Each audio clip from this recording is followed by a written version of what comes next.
آج ہم انڈیا اور پاکستان کے تعلقات پر ایک گہرا تجزیہ کر رہے ہیں۔ جی، اور اس گفتگو کی بنیاد ہے پیٹر لائن کی کتاب conflict between India and Pakistan, an encyclopedia of conflict. ہم خاص طور پر کتاب کے پریفیس یعنی دیباچے پر بات کریں گے تاکہ اس تعلق کی تاریخی گہرائی کو سمجھ سکیں۔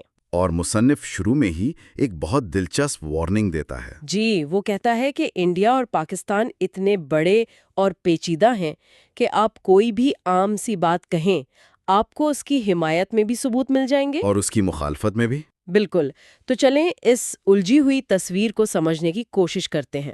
اور یہاں ایک بات اور، مصنف خاص طور پر ڈیٹا یعنی اعداد و شمار کے بارے میں خبردار کرتا ہے۔ اچھا، کس طرح کے ڈیٹا کی بات ہو رہی ہے؟ مثلاً دہشت گردی سے ہونے والی اموات یا فرقہ وارانہ فسادات کے اعداد و شمار۔ مصنف کا کہنا ہے کہ ان نمبرز کو اپنے مقصد کے لیے توڑ مروڑ کر پیش کرنے کا رجحان، جس سے وہ مساج کرنا کہتا ہے، بہت زیادہ ہے۔ صحیح۔ تو ہمیں ہر دعوے کو تھوڑی احتیاط سے دیکھنا ہوگا۔ جی بالکل۔ تو آئیے اس احتیاط کے ساتھ کتاب کے پہلے حصے ہسٹوریکل پیٹرن سے شروع کرتے ہیں۔ مصنف ہمیں تاریخ کی گہرائیوں میں لے جاتا ہے۔ شکاگو یونیورسٹی کے ایک ایٹلس کا حوالہ ہے جو بتاتا ہے کہ پچھلے 1500 سالوں میں برصغیر میں 63 بڑی طاقتیں ابھریں، لیکن ان میں سے لیکن صرف 9 ہی پورے ہندوستان پر حکومت قائم کر سکیں، اور ان 9 میں سے بھی 7 کا مرکز شمالی ہندوستان کا میدانی علاقہ تھا۔ یہ تو حیران کن بات ہے۔ یہاں دلچسپ بات یہ ہے کہ ایسا کیوں ہوا؟ اس کی وجہ جغرافیہ ہے۔ اچھا۔ شمالی ہندوستان کا میدانی علاقہ یعنی انڈو گینجیٹک پلین وہ ہموار ہے اور اس میں بڑے دریا ہیں۔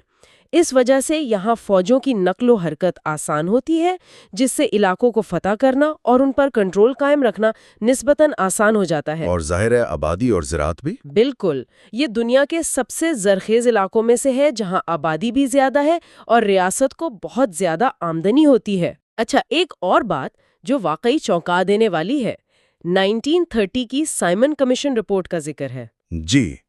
اس کے مطابق ہندوستان کے اندر امن رکھنے کے لیے 35,000 برطانوی اور 30,000 ہندوستانی فوجیوں کی ضرورت تھی۔ مطلب آزادی سے پہلے بھی اصل خطرہ باہر سے نہیں، ملک کے اندر سے تھا۔ آدھی سے زیادہ برطانوی فوج تو اپنے ہی لوگوں کو کنٹرول کرنے کے لیے استعمال ہو رہی تھی۔ اور اس کی جو وجہ کمیشن نے بتائی وہ اس سے بھی زیادہ غور طلب ہے۔ رپورٹ میں کہا گیا کہ برطانوی فوجی غیر جانبدار ہے اور اس پر ہندوؤں یا مسلمانوں کی طرفداری کا شبہ نہیں کیا جا سکتا۔ یہ نقطہ تو آزادی کے بعد کے لیے ایک بہت بڑا سوال کھڑا کر دیتا ہے۔ بالکل، جب 1947 میں یہ سمجھی جانے والی غیر جانبداری ختم ہو گئی تو انڈیا اور پاکستان کی اپنی فوجوں نے اندرونی فرقہ وارانہ مسائل سے کیسے نپٹا؟ ان پر تو آسانی سے کسی ایک فریق کی طرفداری کا الزام لگ سکتا تھا، اور یہ آج تک ایک سینسیٹیو معاملہ ہے۔ کتاب ہمیں یورپی مداخلت سے بھی پہلے کے دور میں لے جاتی ہے، جب زمینی طاقت ہی سب کچھ تھی۔ جی، لینڈ پاور۔ لیکن یہ صرف باہر سے آنے والے حملہ کی کہانی نہیں ہے۔ ہمیں یہ بھی یاد دلایا گیا ہے کہ چندرگپت موریہ نے یونانیوں کو شکست دی اور دہلی کے سلطانوں نے منگولوں کو کامیابی سے روکے رکھا۔ تو یہ خطہ صرف حملوں کا شکار ہی نہیں رہا، بلکہ اس نے طاقتور حملہ وروں کو پسپا بھی کیا ہے۔ اسی حوالے سے مورخ پرسیول سپیئر کا 1960 کے دہائی کا ایک تجزیہ بہت اہم ہے۔ کیا کہا تھا انہوں نے؟ انہوں نے کہا تھا کہ ہندوستان کی پوزیشن غیر مستحکم ہے کیونکہ اس کے مغرب میں ایرانی طاقت کمزور اور تقسیم ہے، ایران، افغانستان اور پاکستان کے درمیان، جبکہ شمال میں وسطی ایشیائی طاقت بہت مضبوط ہے۔ یہ اس وقت سوویت یونین کی طرف اشارہ تھا۔ آج کے دور میں اگر ہم اسی فارمولے کو دیکھیں تو مساوات اور بھی پیچیدہ ہو گئی ہے، بہت زیادہ۔ اب اس میں امریکہ، ایک ابھرتا ہوا چائنا اور دوبارہ متحرک ہوتا روس بھی شامل ہو گئے ہیں، جس نے جنوبی ایشیا کے لیے اسٹریٹجک ماحول کو بالکل بدل دیا ہے۔ اور برطانوی راج کے دفاعی اصول بھی بڑے دلچسپ تھے۔ وہ اپنی سرحدوں کے آگے پروٹیکٹیو زونز بناتے تھے۔ Buffer zones. جی بالکل ویسے ہی جیسے ساحل کا دفاع کیا جاتا ہے۔ تو کیا پاکستان کا افغانستان میں اسٹریٹجک ڈیپتھ کا نظریہ اسی برطانوی دفاعی اصول کی ایک جدید شکل نہیں ہے؟ ایک طرح سے کہہ سکتے ہیں۔ یہ سوچ آج بھی خطے کی پالیسیوں میں نظر آتی ہے۔ یہ ایک لیگیسی ہے جو آج بھی زندہ ہے۔ صحیح۔ لیکن ایک اور بڑی تبدیلی آئی ہے جس کا ذکر کتاب میں ہے، وہ ہے سمندر کی اہمیت۔ اچھا۔ برطانوی دور میں زمین کی سرحدیں اہم تھیں، آج لا آف دا سی میں انقلاب آ چکا ہے۔ اب جنوبی ایشیا کے ممالک اپنی سمندری حدود اور ایکسکلوزیو اکنامک زونز کے دعوے بڑھا رہے ہیں، جہاں قدرتی وسائل کے وسیع ذخائر ہیں۔ لیکن مسئلہ یہ ہے کہ ان کے پاس ان سمندری علاقوں کی حفاظت کے لیے اکثر مناسب بحری طاقت نہیں ہوتی۔ بالکل، جس سے ایک نیا میدان جنگ کھل گیا ہے۔ تو اس تاریخی پس منظر سے اب ہم تنازع کی بدلتی ہوئی نوعیت پر آتے ہیں۔ کتاب کہتی ہے کہ 21ویں صدی کا تنازع پولیمورفس یعنی کثیر جہتی ہے۔ یہ کیا چیز ہے؟ اس کا مطلب ہے کہ جنگ اب صرف 2 جہتوں زمین اور سمندر تک محدود نہیں رہی۔ ٹھیک ہے۔ پہلی اور دوسری جنگ عظیم میں تیسری جہت یعنی ہوا شامل ہوئی، پھر آبدوزوں کے ذریعے سمندر کی گہرائی بھی میدان جنگ بن گئی۔ آج ایک جدید اسٹریٹجک طاقت 5 یا 6 جہتوں میں کام کرتی ہے: سمندر کی تہہ، زیر آب، سمندر کی سطح، زمین، ہوا اور اب تو خلا یعنی اسپیس بھی۔ اور 1998 میں جب انڈیا اور پاکستان نے ایٹمی صلاحیت کا مظاہرہ کیا تو اس میں ایک 7ویں سب سے خطرناک جہت بھی شامل ہو گئی۔ اور انڈیا پاکستان کی جنگوں میں بھی ہمیں یہ ارتقا صاف نظر آتا ہے۔ جی بالکل۔ 1947-48 کی جنگ زیادہ تر گریلا کارروائیوں پر مشتمل تھی۔ 1965 میں ٹینکوں کی بڑی لڑائیاں ہوئیں، دوسری جنگ عظیم کی طرح۔ اور 1971 میں بحری اور فضائی طاقت کا کردار فیصلہ کن ہو گیا۔ کتاب یہاں ایک الگ نقطہ اٹھاتی ہے۔ وہ کہتی ہے کہ ان جنگوں کو الگ الگ واقعات کے طور پر نہیں دیکھنا چاہیے، تو پھر کیسے دیکھنا چاہیے؟ بلکہ یہ ایک ہی تنازع کے مختلف مراحل ہیں جو ٹیکنالوجی اور حالات کے ساتھ اپنی شکل بدلتے رہے۔ مطلب 1947 کا قبائلی حملہ، 1965 کی ٹینکوں کی جنگ، کارگل کی لڑائی اور آج کی سائبر وارفیئر، یہ سب ایک ہی سلسلے کی کڑیاں ہیں۔ بالکل۔ یہ نقطہ تو رونگٹے کھڑے کر دیتا ہے۔ 17ویں صدی کے فلسفر تھامس ہابس کا حوالہ دیا گیا ہے جی۔ کہ جنگ صرف گولیوں کا چلنا نہیں، بلکہ وہ پورا وقت جس میں لڑائی کا ارادہ سب کو معلوم ہو، وہ بھی جنگ ہے۔ صحیح۔ تو کیا اس کا مطلب یہ ہے کہ انڈیا اور پاکستان 1947 سے آج تک تکنیکی طور پر ایک مسلسل حالت جنگ میں ہے؟ کتاب کا مرکزی نقطہ یہی ہے۔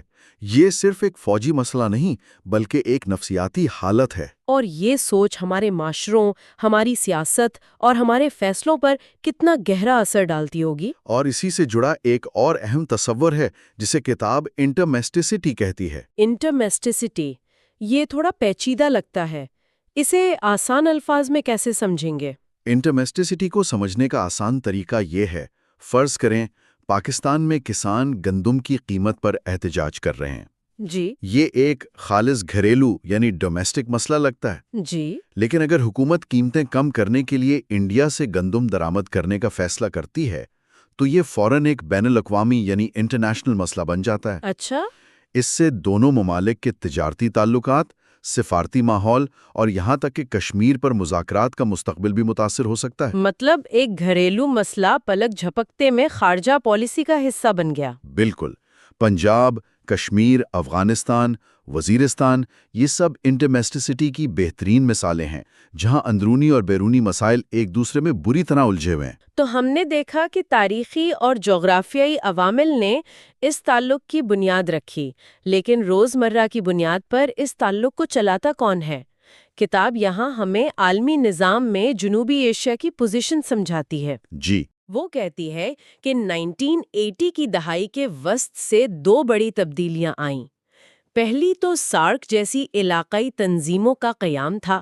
جی، جس کا مقصد تھا کہ خطے میں مل بیٹھ کر کام کرنے کا کوئی نظام بنے، لیکن دوسری تبدیلی اس سے کہیں زیادہ بڑی تھی۔ وہ کیا تھی؟ وہ تھی سرد جنگ کا خاتمہ اور سوویت یونین کا ٹوٹنا۔ اس سے عالمی طاقت کا توازن بگڑ گیا۔ ہاں، امریکہ واحد سپر پاور بن کر ابھرا۔ اور ساتھ ہی جرمنی یعنی یورپین یونین اور جاپان یعنی مشرقی ایشیائی معیشتیں بھی بڑے کھلاڑی بن گئے۔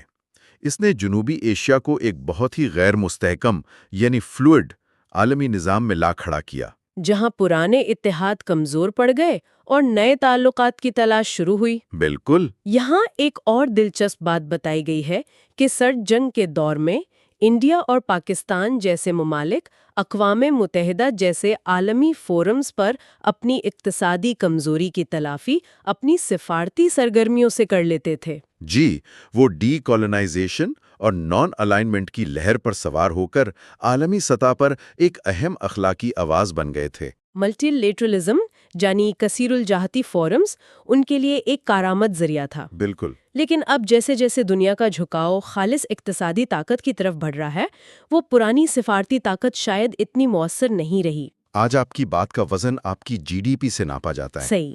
تو ان تمام عوامل کے بعد اب ہم اس گفتگو کے سب سے دلچسپ حصے پر آتے ہیں، موڈیلٹیز آف دا ریلیشن شپ۔ جی۔ کتاب کہتی ہے کہ انڈیا پاکستان تعلقات کو چلانے والے 3 مرکزی کردار ہیں: سپاہی، سفارتکار اور تاجر، the soldier, the diplomat and the trader. تو آئیے پہلے کردار یعنی سپاہی کی ذہنیت کو سمجھتے ہیں۔ ٹھیک ہے۔ سپاہی کا نقطہ نظر صرف سرحد پر لڑنے تک محدود نہیں ہے، یہ ایک پورا نظریہ ہے، ایک ورلڈ ویو ہے۔ اچھا۔ اس کا مطلب ہے ہر مسئلے کو قومی سلامتی کے چشمے سے دیکھنا، شک کو ہمیشہ یقین پر فوقیت دینا، اور تعلقات کو ایک زیرو سم گیم کے طور پر دیکھنا۔ یعنی اگر دوسرے کا فائدہ ہے تو میرا نقصان یقینی ہے۔ جی، اس سوچ کے تحت اعتماد تقریباً ناممکن ہے اور ہر پیشکش کو ایک چال کے طور پر دیکھا جاتا ہے۔ تو پھر دوسرے کردار یعنی سفارتکار کا کیا کام ہے؟ اس کی دنیا تو بالکل مختلف ہوگی۔ جی، سفارتکار کی دنیا مذاکرات کی میز پر ہے۔ اس کا مقصد جنگ کو ہر قیمت پر ٹالنا ہے۔ وہ سمجھوتا کرنے، چھوٹی چھوٹی کامیابیاں حاصل کرنے اور تعلقات کو مکمل طور پر ٹوٹنے سے بچانے پر یقین رکھتا ہے، چاہے کوئی بڑی پیش رفت نہ بھی ہو۔ تو اس کا کام تنازع کو مینج کرنا ہے، حل کرنا نہیں؟ بالکل۔ شملہ معاہدہ ہو یا لاہور اعلامیہ، یہ سب اسی سفارتی سوچ کی مثالیں ہیں، جہاں مقصد یہ تھا کہ بات چیت کا سلسلہ نہ ٹوٹے۔ لیکن کتاب کہتی ہے کہ سفارتکاری ہمیشہ جاری رہی ہے۔ ایک عام سننے والا یہ سوچ سکتا ہے کہ اگر اتنی دہائیوں کی سفارتکاری سے کشمیر جیسا بنیادی مسئلہ حل نہیں ہوا تو کیا یہ محض ایک دکھاوا نہیں ہے؟ یہ بہت اہم سوال ہے۔ کتاب یہ تسلیم کرتی ہے کہ نتائج اکثر کمزور رہے ہیں، لیکن وہ یہ بھی کہتی ہے کہ ان مذاکرات کی اصل کامیابی یہ ہے کہ انہوں نے کئی ممکنہ جنگوں کو ٹالا ہے۔ اچھا، ایک سیفٹی والو کی طرح۔ جی، یہ رابطے کا سلسلہ ایک سیفٹی والو کا کام کرتا رہا ہے۔ جب بھی کشیدگی انتہا پر پہنچی تو بیک ڈور چینلز یا باضابطہ مذاکرات نہیں صورتحال کو سنبھالا ہے۔ اور اب تیسرا کردار، تاجر۔ اقتصادی تعلقات تو ہمیشہ سے بہت کمزور رہے ہیں، یہ کردار کہاں سے آیا؟ تاجر کی سوچ سپاہی اور سفارتکار دونوں سے مختلف ہے۔ اسے نظریے یا تاریخ سے غرض نہیں، اسے صرف ایک چیز نظر آتی ہے، منافع اور باہمی فائدہ یعنی میوچل بینیفٹ۔ وہ سرحدوں کو رکاوٹ نہیں بلکہ مواقع کے طور پر دیکھتا ہے۔ لیکن تاریخی طور پر یہ کردار بہت کمزور رہا ہے۔ جی، جس کی شروعات ہی راج کے اثاثوں کی تقسیم پر تلخ جھگڑوں سے ہوئی، لیکن 1990 کی دہائی کے اوائل میں جب دونوں ممالک نے اپنی معیشتوں کو لبرلائز کیا تو اس کردار کو پہلی بار ابھرنے کا موقع ملا۔ تو کیا ہمیں حالیہ تاریخ میں اس تاجر والی سوچ کا کوئی عملی ثبوت ملتا ہے؟ بالکل۔ کتاب 2004 سے 2006 کے درمیان ہونے والے کمپوزٹ ڈائیلاگ کا ذکر کرتی ہے، جو شاید اس سوچ کا بہترین مظہر تھا۔ اس دوران تو لوگوں کے درمیان رابطے بھی کافی بڑھے تھے۔ جی، بس اور ٹرین سروسز شروع ہوئیں اور سب سے اہم line of control per crossing points کھولے گئے تاکہ تجارت اور لوگوں کی آمد و رفت ہو سکے۔ اور اس وقت کے بھارتی وزیر اعظم منموہن سنگھ کی طرف سے ایک جامع معاہدے کی پیشکش بھی ہوئی تھی۔ جی، امن، سلامتی اور دوستی کے معاہدے کی۔ یہ سب اس بات کا ثبوت ہے کہ جب تاجر اور عام لوگوں کو موقع ملتا ہے تو وہ تعلقات میں ایک نئی اور مثبت جہت شامل کر سکتے ہیں۔ تو پیٹر لائن کی کتاب کا یہ دیباچہ ہمیں دکھاتا ہے کہ انڈیا پاکستان تعلقات کوئی سیدھی سادی بلیک اینڈ وائٹ کہانی نہیں ہے جس میں ایک ہیرو اور ایک ویلن ہو۔ نہیں، بالکل نہیں۔ یہ ایک انتہائی پیچیدہ تصویر ہے جو گہرے تاریخی نمونوں، جغرافیائی حقیقتوں، تنازعات کی بدلتی شکلوں اور ایک مسلسل بدلتے ہوئے عالمی منظرنامے سے بنی ہے۔ بالکل۔ اور یہ کتاب ہمیں سوچنے کے لیے ایک بہت اہم اور بڑا سوال چھوڑ جاتی ہے۔ مصنف نے 3 کرداروں کا ذکر کیا: سپاہی، سفارتکار اور تاجر۔ 21ویں صدی میں جب اقتصادی ترقی ہر ملک کی اولین ترجیح ہے اور لوگوں کے درمیان رابطے ٹیکنالوجی کی وجہ سے آسان ہو گئے ہیں، جی، تو ان تینوں میں سے کون سا کردار انڈیا پاکستان تعلقات کے مستقبل پر سب سے زیادہ فیصلہ کن اثر ڈالے گا؟ کیا سپاہی کا خوف غالب رہے گا؟ سفارتکار کی محتاط کوششیں جاری رہیں گی؟ یا تاجر کا باہمی مفاد ایک نیا راستہ دکھائے گا؟ اور ایک کا دوسرے پر غلبہ اس خطے کے کروڑوں لوگوں کے مستقبل کے لیے کیا معنی رکھتا ہے؟ بابر سے شروع کرتے ہیں۔ ظہیر الدین محمد بابر، ہندوستان کے پہلے مغل بادشاہ۔ یہ نام تو سبھی جانتے ہیں جو تاریخ میں تھوڑی بھی دلچسپی رکھتے ہیں، لیکن دلچسپ بات یہ ہے کہ بادشاہ بننے سے پہلے انہوں نے سمرقند پر حکومت کرنے کی کئی ناکام کوششیں کی۔ بالکل، ان کی کامیابی کا راستہ اصل میں کابل سے شروع ہوا، جہاں انہوں نے 1504 میں حملہ کیا۔ لیکن ہندوستان میں ان کے داخلے کا جو اصل موقع تھا وہ 1517 میں سکندر لودھی کی موت کے بعد پیدا ہونے والی سول وار سے ملا۔ اچھا، تو اس انتشار کا انہوں نے فائدہ اٹھایا؟ جی، اسی فائدہ اٹھا کر بابر نے 1526 میں پانی پت کی مشہور جنگ میں ابراہیم لودھی کو ایک فیصلہ کن شکست دی۔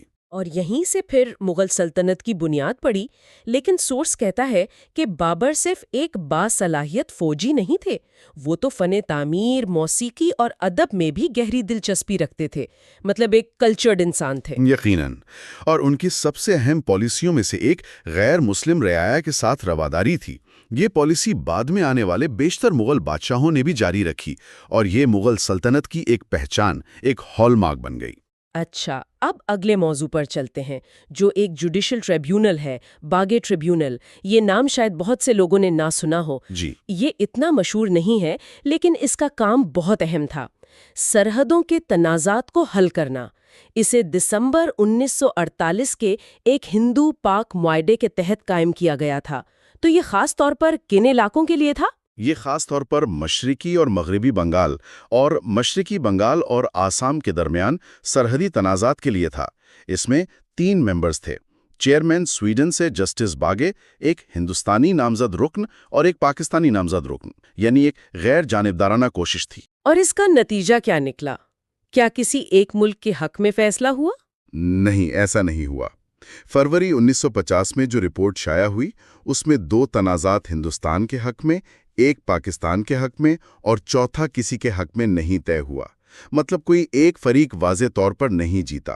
اور اس رپورٹ میں کوئی سفارشات بھی تھی؟ جی، رپورٹ میں یہ تجویز کیا گیا کہ دونوں ممالک کے ماہرین 1 سال کے اندر باؤنڈری لائنز کی حد بندی کریں، اور سب سے اہم بات یہ تھی کہ اس دوران کوئی بھی ملک یونیلیٹرل ایکشن نہیں کرے گا۔ تو یہ ابتدائی دنوں میں تنازعات کو پرامن طریقے سے حل کرنے کی ایک مثال ہے۔ بالکل۔ اب ذرا بین الاقوامی سیاست کی طرف چلتے ہیں۔ بغداد پیکٹ، یہ 1955 میں ایران، عراق، ترکی، پاکستان اور برطانیہ کے درمیان ایک الائنس تھا۔ جی، اور امریکہ بھی اس سے غیر رسمی طور پر منسلک تھا۔ پاکستان کے نقطہ نظر سے اس طرح کے معاہدوں جیسے سیٹو بھی تھا میں شمولیت کا مقصد ہندوستان کے ممکنہ خطرے کے خلاف ملک کو مضبوط کرنا تھا۔ یعنی یہ پاکستان کی ابتدائی خارجہ پالیسی کی واضح سمت دکھاتا ہے؟ جی بالکل۔ لیکن یہاں ایک دلچسپ موڑ ہے۔ عرب دنیا نے اس معاہدے کو بالکل مختلف نظر سے دیکھا۔ ہاں، اسے بڑے پیمانے پر اینگلو امریکن پالیسی کا ایک آلہ سمجھا گیا، اور مصر کے جمال عبد الناصر اور ہندوستان کے جواہر لال نہرو بھی یہی نظریہ رکھتے تھے۔ اور یہ معاہدہ زیادہ عرصہ چلا بھی نہیں، ہے نا؟ نہیں، بالکل نہیں۔ عراق 1958 میں اس سے دستبردار ہو گیا، جس کے بعد اس کا نام بدل کر سینٹو یعنی سینٹرل ٹریٹی آرگنائزیشن رکھ دیا گیا۔ یہ اس دور کے سرجنگ کے تحادوں کی غیر مستحکم نوعیت کو بھی ظاہر کرتا ہے۔ اب پاکستان کے سب سے بڑے اور سب سے کم آبادی والے صوبے بلوچستان کی بات کرتے ہیں۔ یہ رقبے کے لحاظ سے تو بہت بڑا ہے، لیکن زیادہ تر صحرا پر مشتمل ہے۔ جی، اور کوئلے اور گیس سے مالا مال ہونے کے باوجود یہاں کے لوگ غریب ہیں۔ اس کی تاریخ بھی بہت پیچیدہ ہے۔ 18ویں صدی کے اوائل میں یہ ایک آزاد ریاست تھی۔ پھر انگریزوں کے ساتھ معاہدے ہوئے؟ جی، 1854 اور 1876 میں برطانوی ہندوستان کے ساتھ معاہدے ہوئے۔ انگریزوں نے کوئٹہ کے ارد گرد ایک چھوٹا سا علاقہ حاصل کیا جسے برٹش بلوچستان کا نام دیا گیا۔ اور پھر 1947 میں پاکستان بننے پر پورے بلوچستان کو نئی ریاست میں شامل کر دیا گیا۔ سورس اس بارے میں بہت واضح ہے۔ وہ کہتا ہے کہ یہ اقدام اس وقت سے لے کر آج تک مختلف درجات میں بے چینی اور بلوچ عدم اطمینان کا باعث رہا ہے۔ اور یہ تنازع صرف پاکستان تک محدود نہیں رہا، بلوچ آبادی ایران اور افغانستان میں بھی ہے۔ 1970s کی دہائی کے وسط سے تقریباً 2500 بلوچ گوریلا جنوبی افغانستان میں پناہ لیے ہوئے ہیں۔ یعنی یہ مہاجرین ہیں جو پاکستان میں بلوچ خود مختاری کی جدوجہد سے بھاگے ہوئے ہیں۔ جی بالکل۔ اب آتے ہیں بندونگ کانفرنس پر، جو اپریل 1955 میں ہوئی۔ یہ ایشیائی اور افریقی ریاستوں کی پہلی بڑی کانفرنس تھی۔ ہاں، اور یہاں ہندوستان اور پاکستان کے وزیر اعظم کے درمیان نظریاتی فرق بہت صاف نظر آیا۔ کیسے؟ نہرو صاحب نان الائنمنٹ یعنی غیر جانبداری کے حق میں تھے، جبکہ پاکستان کے محمد علی اتحاد یعنی الائنسز کی حمایت کر رہے تھے۔ کانفرنس کا مرکزی موضوع کیا تھا؟ مرکزی موضوع نو آبادیات مخالف یعنی اینٹی کولونیلزم تھا۔ چین کی نمائندگی زو این لائی نے کی۔ اس کانفرنس نے مستقبل کی عالمی سیاست، خاص طور پر غیر وابستہ تحریک نان الائن موومنٹ کی بنیاد رکھی، جس میں بعد میں پاکستان کو شامل نہیں کیا گیا، اور اب ایک ایسا موضوع جس نے پورے خطے کی تاریخ بدل دی۔ بنگلہ دیش یعنی بنگالیوں کی سرزمین۔ اس کی ابتدا 1971-72 میں ہوئی۔ یہ پہلے برطانوی راج میں مشرقی بنگال اور پھر 1947 میں پاکستان کا مشرقی صوبہ بنا، جو مغربی پاکستان سے تقریباً 1000 میل دور تھا۔ جی، اور علیحدگی کی بڑی وجہ یہ شکایت تھی کہ پنجابی اکثریتی مرکزی حکومت بنگالی پاکستانیوں کا استحصال کر رہی ہے۔ فوج اور سول بیوروکریسی میں بنگالیوں کی نمائندگی آبادی کے تناسب سے بہت ہی کم تھی۔ اور شیخ مجیب الرحمان کی عوامی لیگ نے خود مختاری کا مطالبہ کیا۔ بالکل۔ 1970 کے انتخابات میں عوامی لیگ کی زبردست فتح کے باوجود جب انہیں اقتدار نہیں دیا گیا تو خانہ جنگی شروع ہوئی، جس میں پھر ہندوستان نے مداخلت کی۔ اور 16 دسمبر 1971 کو پاکستانی افواج کی شکست کے بعد بنگلہ دیش ایک آزاد ملک کے طور پر ابھرا۔ جی، 1972 نہیں، 1971۔ اب ایک ایسی شخصیت کا ذکر کرتے ہیں جو پس پردہ بہت اہم تھے، کرسٹوفر بیومونٹ، ایک ایسا برٹش سول سرونٹ جو زندگی بھر لارڈ ماؤنٹ بیٹن کو ناپسند کرتا رہا۔ بیومونٹ 1947 میں تقسیم کے وقت باؤنڈری کمیشن کے چیئرمین سر سیرل ریڈکلف کے پرائیویٹ سیکرٹری تھے۔ اور انہوں نے ایک بہت بڑا دعویٰ کیا تھا، ہے نا؟ بہت بڑا۔ 50 سال بعد انہوں نے یہ دعویٰ کیا کہ نہرو کے زیر اثر ماؤنٹ بیٹن نے ریڈکلف پر دباؤ ڈالا تھا کہ وہ پنجاب میں فیروزپور اور زیرہ کے اضلاع پاکستان سے ہندوستان کو دینے کے لیے حدود کو تبدیل کریں۔ یہ ایک بہت سنگین الزام تھا جس نے تقسیم کی غیر جانبداری پر ہی سوالات اٹھا دیے۔ بالکل۔ اب بات کرتے ہیں بنگال کی، ایک ایسا خطہ جس کی حدود صدیوں سے بدلتی رہی ہیں۔ جی، یہ برطانوی ہندوستان کا ایک صوبہ تھا اور آج مغربی بنگال یعنی بھارت اور بنگلہ دیش میں تقسیم ہے۔ اور 1905 میں وائسرائے لارڈ کرزن نے انتظامی سہولت کے لیے بنگال کو تقسیم کیا تھا۔ ہاں، جس سے مسلم اکثریتی مشرقی بنگال اور ہندو اکثریتی بنگال بنا۔ اس تقسیم نے بنگالی قوم پرستی کو تو ہوا دی، لیکن فرقہ وارانہ تقسیم کو بھی گہرا کر دیا۔ اور پھر 1912 میں اس تقسیم کو منسوخ کر دیا گیا، لیکن وہ سیاسی اتحاد پھر کبھی مکمل طور پر بحال نہیں ہو سکا۔ اور 1947 کی تقسیم نے اسے دوبارہ اور اس بار مستقل طور پر تقسیم کر دیا۔ اب ذرا ہندوستان کی سیاست پر آتے ہیں۔ بھارتیہ جنتا پارٹی یعنی بی جے پی، یہ پارٹی جنت سنگھ کے جنتا پارٹی عناصر سے بنی۔ یہ ہندو قوم پرست شناخت اور نظریے کی حامی ہے۔ اس کی طاقت زیادہ تر ہندی بولنے والے شمالی ہندوستان میں ہے۔ اور یہ حکومت میں بھی رہی ہے۔ جی، مارچ 1998 سے مئی 2004 تک ہندوستان میں حکومت میں رہی، جب اس نے انڈین نیشنل کانگریس سے شکست کھائی اور مرکزی اپوزیشن پارٹی بن گئی۔ اب ایک اور اہم شخصیت، سنت جرنیل سنگھ بھنڈرانہ والا، ایک سکھ انتہا پسند رہنما جس نے 1980 کی دہائی کے اوائل میں ایک علیحدہ ریاست خالصتان کا مطالبہ کیا۔ اس مہم نے پنجاب میں ایک خونی ہندو سکھ تنازع کو جنم دیا۔ اور ان کا انجام کیا ہوا؟ اپنے تقریباً 500 پیروکاروں کے ساتھ امرتسر کے گولڈن ٹیمپل کمپلیکس میں پناہ لینے کے بعد وہ جون 1984 میں بھارتی فوج کے آپریشن بلو سٹار میں مارے گئے۔ اب پاکستان کی سیاست کے ایک بہت بڑے نام کی طرف آتے ہیں، بھٹو خاندان، پہلے بے نظیر بھٹو۔ پاکستان کی 2 بار وزیر اعظم، 1988 سے 90 اور پھر 1993 سے 96 تک۔ وہ سابق وزیر اعظم ذوالفقار علی بھٹو کی بیٹی تھیں۔ جنرل ضیاء الحق کے فوجی بغاوت کے بعد وہ کافی عرصے تک نظر بند بھی رہیں۔ جی، 1977 سے 1984 تک۔ 1988 میں وہ وزیر اعظم منتخب ہوئیں۔ 1990 میں ان کی حکومت کو برطرف کر دیا گیا۔ 1993 میں وہ دوبارہ منتخب ہوئیں، لیکن 1996 میں بدانتظامی اور کرپشن کے الزامات پر انہیں پھر صدارتی حکم کے ذریعے ہٹا دیا گیا۔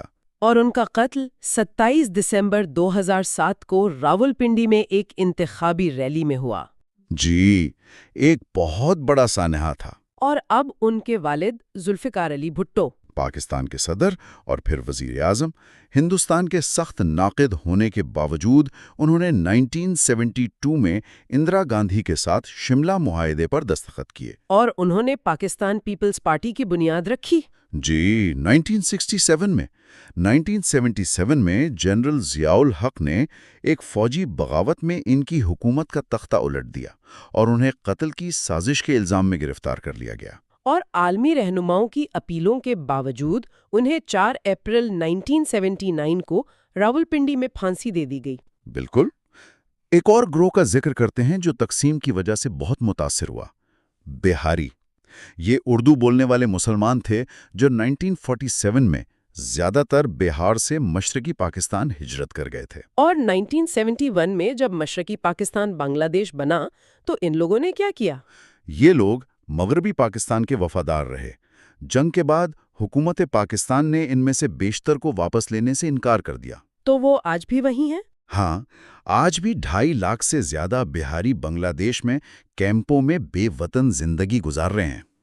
اب ایک اور غیر ملکی شخصیت جس نے دونوں ممالک کے تعلقات میں اہم کردار ادا کیا، یوجین بلیک، ورلڈ بینک کے صدر، جنہوں نے ہندوستان اور پاکستان کے درمیان سندھ طاس کے پانیوں کی تقسیم کے تنازع میں بہت اہم کردار ادا کیا۔ تو یہ تنازع کیسے حل ہوا؟ 1952 میں ورلڈ بینک کی ثالثی کی پیشکش قبول کی گئی اور پھر 1960 میں سندھ طاس معاہدے پر دستخط ہوئے، جس کے تحت مغربی دریاؤں کا پانی پاکستان کو اور مشرقی دریاؤں کا پانی ہندوستان کو دیا گیا۔ اور یہ آج بھی دونوں ممالک کے درمیان ایک کامیاب معاہدے کی مثال سمجھا جاتا ہے۔ جی بالکل۔ اگلا نام ہے محمد علی بوگرا کا، ایک بنگالی سفارتکار اور وزیر اعظم جن کا کیریئر مشرقی پاکستان کے مغربی ونگ کے ساتھ تعلقات کی عکاسی کرتا ہے۔ وہ امریکہ میں سفیر رہے اور ان کی امریکہ نواز ساکھ کی وجہ سے انہیں 1953 میں وزیر اعظم مقرر کیا گیا۔ لیکن ان کا دور اقتدار زیادہ لمبا نہیں تھا۔ نہیں، بہت مختصر رہا اور وہ 1955 میں عہدے سے ہٹا دیے گئے۔ انہوں نے ایوب خان کے دور میں وزیر خارجہ کے طور پر بھی خدمات انجام دیں۔ اب ایک اور متنازع شخصیت، نواب اکبر بگٹی، ایک بہت ہی پیچیدہ شخصیت، کبھی پاکستان کے حامی، کبھی بلوچ قوم پرست اور باغی رہنما۔ وہ بگٹی قبیلے کے سردار تھے اور ان کی اپنی ایک فوج تھی۔ اور ان پر یہ الزام بھی تھا کہ وہ پاکستان سے گیس اور کوئلہ نکالنے کے حقوق پر کمیشن وصول کرتے تھے، جبکہ ساتھ ہی ان کے لوگ انہی گیس آپریشنز کو سابوتاج کر رہے تھے۔ اور پھر وہ کالادم بلوچ لبریشن آرمی کے ایک نمایاں رہنما بن گئے۔ بالکل، اور 2006 میں ایک فوجی آپریشن میں مارے گئے۔ اب امریکی صدور کی بات کرتے ہیں۔ جارج واکر بش، امریکہ کے 43ویں صدر۔ 9/11 کے بعد ان کی انتظامیہ نے پاکستان کو دہشت گردی کے خلاف ایک اہم اتحادی بنایا، لیکن ساتھ ہی ہندوستان کے ساتھ بھی تعلقات کو بہتر کیا۔ اور ان کے دور میں ہندوستان کے ساتھ سول نیوکلیئر ڈیل بھی ہوئی۔ جی، ان کے دور میں امریکہ نے ہندوستان کی سول نیوکلیئر صلاحیت میں مدد کرنے پر رضامندی ظاہر کی، جو کہ ایک بہت بڑی پالیسی تبدیلی تھی، کیونکہ امریکہ نے 1998 میں ہندوستان کے ایٹمی تجربات پر سخت تنقید کی تھی۔ ان سے پہلے جمی کارٹر، امریکہ کے 39ویں صدر، جو انسانی حقوق کے بڑے حامی تھے، ان کی انتظامیہ خاتمہ ایران میں امریکی یرغمالیوں اور افغانستان پر سوویت حملے جیسے مسائل میں گھرا رہا۔ اور ان کا ہندوستان سے خاص لگاؤ تھا۔ جی، وہ اور ان کا خاندان، خاص طور پر ان کی والدہ، ہندوستان میں گہری دلچسپی رکھتے تھے۔ انہیں 2002 میں امن کا نوبل انعام بھی دیا گیا۔ اب ایک بہت اہم سماجی مسئلے پر آتے ہیں، ذات پات یعنی کاسٹ۔ صدیوں سے ہندوستان میں ہندوؤں کے درمیان ایک سخت ذات پات کا نظام رائج ہے، جو پیدائش کی بنیاد پر سماج میں رتبے کا تعین کرتا ہے۔ پاکستانی اکثر ہندوستان کو ذات پات میں بٹا ہوا ملک کہہ کر تنقید کرتے ہیں، لیکن آزادی کے بعد اس کے خاتمے کے لیے اقدامات بھی تو کیے گئے ہیں۔ جی، 1947 میں آزادی کے بعد چھوت چھات کو سرکاری طور پر ختم کر دیا گیا اور نچلی ذاتوں کے لیے نوکریوں اور یونیورسٹیوں میں کوٹے مختص کیے گئے۔ اس کے باوجود ذات پات آج بھی ہندوستان کی سیاسی اور سماجی زندگی میں ایک تفرقہ انگیز قوت ہے۔ اور اب ایک ایسا ملک جس کا دونوں ممالک پر گہرا اثر رہا ہے، چین۔ چین نے 1949 سے ہی ہندوستان اور پاکستان میں گہری دلچسپی ظاہر کی ہے، لیکن اس کی پالیسی وقت کے ساتھ بدلتی رہی ہے۔ خاص طور پر 1962 کی جنگ کے بعد؟ جی، 1962 کی چین بھارت جنگ ہندوستان کے لیے ایک شدید دھچکا تھا۔ اس جنگ کے بعد ہندوستان کا جھکاؤ سوویت یونین کی طرف بڑھ گیا اور پاکستان نے چین کے ساتھ اپنے تعلقات کو مزید مضبوط کیا تاکہ ہندوستان کا مقابلہ کیا جا سکے۔ اب ایک علاقے کی بات کرتے ہیں، چترال۔ پاکستان کے شمال میں واقع ایک سابقہ شاہی ریاست۔ 19ویں صدی میں برطانوی اور روسی سلطنتوں کے درمیان گریٹ گیم کے دوران انگریزوں نے یہاں اپنی ایجنسی قائم کی۔ اور تقسیم کے بعد یہ پاکستان میں شامل ہو گئی۔ جی، 1947 میں۔ 1969 میں اسے ملاکنڈ ڈویژن کا ایک ضلع بنا دیا گیا۔ اس کی سرحدیں افغانستان سے ملتی ہیں۔ اب ایک اور پاکستانی وزیر اعظم اسماعیل چند ابراہیم چندریگر، محمد علی جناح کے قریبی ساتھی، جو 1957 میں صرف 2 ماہ کے لیے پاکستان کے وزیر اعظم بنے۔ صرف 2 ماہ؟ جی، اور ان کی مختصر وزارت نے پاکستان میں ناکام ہوتے ہوئے سیاسی عمل کو مزید بدنام کیا۔ ایک ایسی شخصیت جس نے ہندوستان کی آزادی کی ہمیشہ مخالفت کی، سر ونسٹن چرچل، برطانیہ کے 2 بار وزیر اعظم، جنہوں نے اپنی پوری سیاسی زندگی میں ہندوستان کی خود مختاری کی مخالفت کی۔ وہ ہندوستان کو محض ایک جغرافیائی اصطلاح سمجھتے تھے۔ لیکن پھر انہوں نے تقسیم کو قبول کر لیا۔ ہاں، دوسری جنگ عظیم کے بعد اور 1945 میں وزیر اعظم نہ رہنے پر انہوں نے تقسیم اور ہندوستان اور پاکستان کی آزادی کی ناگزیریت کو قبول کر لیا۔ اب ایک تصور پر بات کرتے ہیں، شہریت یعنی سٹیزن شپ۔ شہریت وہ تعلق ہے جو کسی بھی ریاست میں فرد اور معاشرے کو جوڑتا ہے۔ ہندوستان اور پاکستان جیسے پیچیدہ اور متنوع ممالک میں شہریت اور اس کے حقوق ایک گہرا متنازع معاملہ ہے۔ اس میں کیا کیا شامل ہے؟ اس میں شہری حقوق جیسے آزادی اظہار اور مذہب، سیاسی حقوق جیسے سیاسی عمل میں شرکت، اور سماجی حقوق یعنی انسانی حقوق شامل ہیں۔ دونوں ممالک میں ان حقوق کی فراہمی اور تشریح پر مسلسل بحث جاری رہتی ہے۔ ایک اور امریکی صدر بل کلنٹن، امریکہ کے 42ویں صدر، انہوں نے 1998 میں ہندوستان اور پاکستان کے ایٹمی دھماکوں پر سخت تنقید کی، لیکن اپنے دوسرے دور میں دونوں ممالک کے درمیان کشیدگی کم کرنے کی کوشش کی۔ ان کا 2000 کا دورہ جنوبی ایشیا بہت اہم سمجھا جاتا ہے۔ جی، بہت اہم تھا۔ انہوں نے پاکستان میں جنرل مشرف پر زور دیا کہ وہ جمہوریت بحال کریں اور کشمیر پر کشیدگی کم کریں، اور ہندوستان میں انہوں نے تعلقات کی ایک نئی بنیاد رکھی اور بھارتی پارلیمنٹ سے بھی خطاب کیا۔ اب ایک ایسی اصطلاح جو دونوں ممالک کے تعلقات پر بھی لاگو ہو سکتی ہے، سرد جنگ یعنی کولڈ وار۔ جی، یہ اصطلاح امریکہ اور سوویت یونین کے تعلقات کے لیے استعمال ہوتی تھی، لیکن یہ ہندوستان اور پاکستان کے تعلقات پر بھی لاگو ہو سکتی ہے، جہاں جنگ نہ ہوتے ہوئے بھی جنگ جیسی صورتحال اور دشمنی برقرار رہی۔ تھامس ہابس کا ایک کال ہے اس بارے میں۔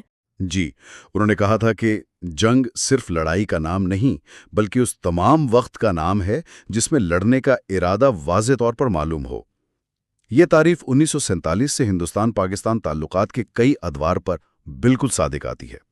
اب ایک منصوبے کی بات کرتے ہیں جس میں دونوں ممالک شروع سے شامل تھے، کولمبو پلان، نئے آزاد ہونے والے ایشیائی ممالک کی ترقی کے لیے 1950 میں قائم کیا گیا ایک منصوبہ۔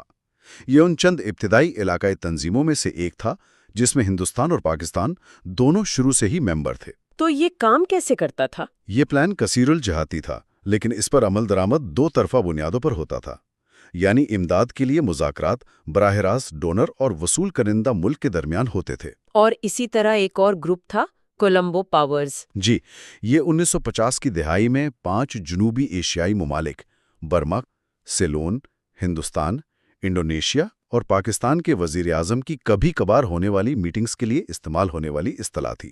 تو یہ ایک طرح سے دونوں وزیر اعظم کے لیے ملنے کا ایک موقع تھا۔ بالکل، یہ ہندوستان اور پاکستان کے وزرائے اعظم کے لیے ایک ساتھ مل کر ایک وسیع ایجنڈے پر بات کرنے کا ایک نادر موقع تھا۔ مشہور بندوم کانفرنس کا خیال بھی یہیں سے نکلا تھا۔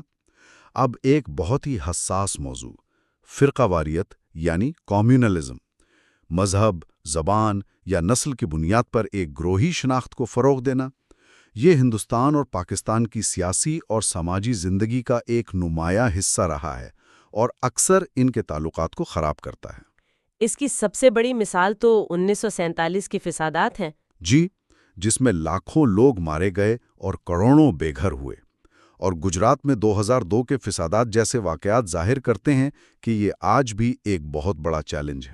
لیکن اس کے برعکس اعتماد سازی کے اقدامات بھی ہوئے ہیں۔ Confidence building measures. جی، یہ وہ اقدامات ہیں جن کا مقصد اعتماد پیدا کرنا ہوتا ہے۔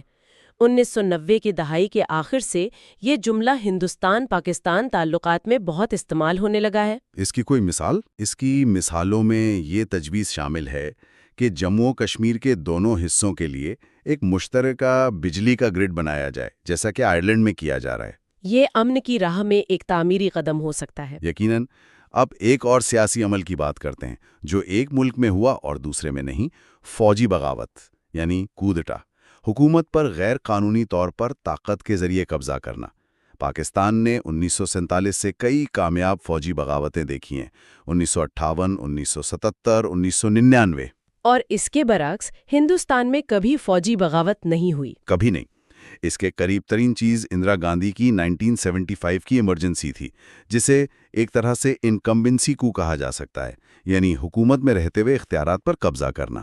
اب ایک برطانوی ماہر تعلیم کا ذکر ہے، سر ریجنالڈ کوپلینڈ۔ جی، انہوں نے ہندوستان کے آئینی مستقبل پر بہت کچھ لکھا۔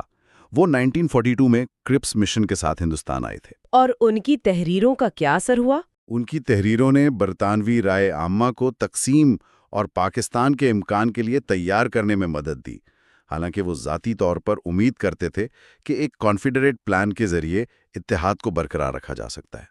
اور اب ایک ایسی چیز جو دونوں ممالک کو جوڑتی بھی ہے اور تقسیم بھی کرتی ہے، کرکٹ۔ ہندوستان اور پاکستان کے درمیان کرکٹ میچز دونوں ممالک کے عوامی تعلقات کی حالت کا ایک پیمانہ ہے۔ جب تعلقات کشیدہ ہوتے ہیں تو میچز نہیں ہوتے، اور جب تعلقات بہتر ہوتے تو میچز ہوتے۔ 2004 میں جب ہندوستان نے پاکستان میں ٹیسٹ سیریز جیتی تو پاکستانی شائقین نے بھی ان کی تعریف کی، جسے دونوں ممالک کے درمیان بہتر ہوتے تعلقات کی علامت کے طور پر دیکھا گیا۔ اب کرپس مشن کی بات کرتے ہیں۔ سر سٹیفرڈ کرپس کی سربراہی میں برطانوی حکومت کا ایک مشن جو دوسری جنگ عظیم کے دوران ہندوستانیوں کی حمایت حاصل کرنے میں ناکام رہا۔ کرپس نے جنگ کے بعد ایک آزاد ریاست کا وعدہ کیا تھا، لیکن گاندھی جی نے اسے مسترد کر دیا۔ جی، انہوں نے فوری آزادی کا مطالبہ کرتے ہوئے اس پیشکش کو ایک ڈوبتے ہوئے بینک پر پوسٹ ڈیٹڈ چیک قرار دے کر مسترد کر دیا۔ 1946 میں ایک اور مشن بھی ناکام رہا۔ اب پاکستان کے ایک بہت ہی معتبر اخبار کا ذکر، ڈان۔ پاکستان کا سب سے معتبر اور وسیع پیمانے پر پڑھا جانے والا انگریزی اخبار۔ اس کی بنیاد قائد اعظم محمد علی جناح نے رکھی تھی، جس کا ہیڈ کوارٹر کراچی میں ہے۔ اب ایک اور ہندوستانی وزیر اعظم، مورارجی دیسائی۔ ایک طویل عرصے تک سیاست میں رہنے والے ہندوستانی رہنما جو 1970 کی دہائی کے آخر میں مختصر طور پر وزیر اعظم بنے۔ وہ پاکستان کی پالیسیوں پر تنقید کرتے تھے، لیکن بعد میں اندرا گاندھی کے اس سے بھی بڑے ناقد بن گئے۔ تو وہ وزیر اعظم کیسے بنے؟ وہ جنتا پارٹی کے رہنما بنے اور 1977 میں اندرا گاندھی کو شکست دے کر وزیر اعظم بنے، لیکن ان کی اتحادی حکومت اندرونی اختلافات کی وجہ سے 1979 میں گر گئی۔ اب ایک معاشی موضوع، ڈی ویلیویشن، یعنی کرنسی کی قدر میں کمی۔ جی، 2 بار اس نے ہندوستان پاکستان تعلقات پر اثر ڈالا۔ 1949 میں جب پاؤنڈ کی قدر کم ہوئی تو ہندوستان نے بھی اپنی کرنسی کی قدر کم کی، لیکن پاکستان نے نہیں کی۔ اور اس پر ہندوستان کا رد عمل کیا تھا؟ اس فیصلے پر ہندوستان نے سخت تنقید کی اور دونوں ممالک کے درمیان تجارت تقریباً ٹھپ ہو گئی۔ پاکستان کوریائی جنگ کی وجہ سے اپنی معیشت کو سنبھالنے میں کامیاب رہا۔ اور بعد میں بھی ایسا ہوا؟ جی، بعد میں 1955 میں پاکستان نے اور 1966 میں ہندوستان نے دوبارہ اپنی کرنسی کی قدر کم کی۔ اب بات کرتے ہیں ڈائسپورا کی۔ کسی قوم کا اپنے وطن سے باہر پھیل جانا۔ ہندوستان اور پاکستان دونوں کے لوگ دنیا بھر میں پھیلے ہوئے ہیں۔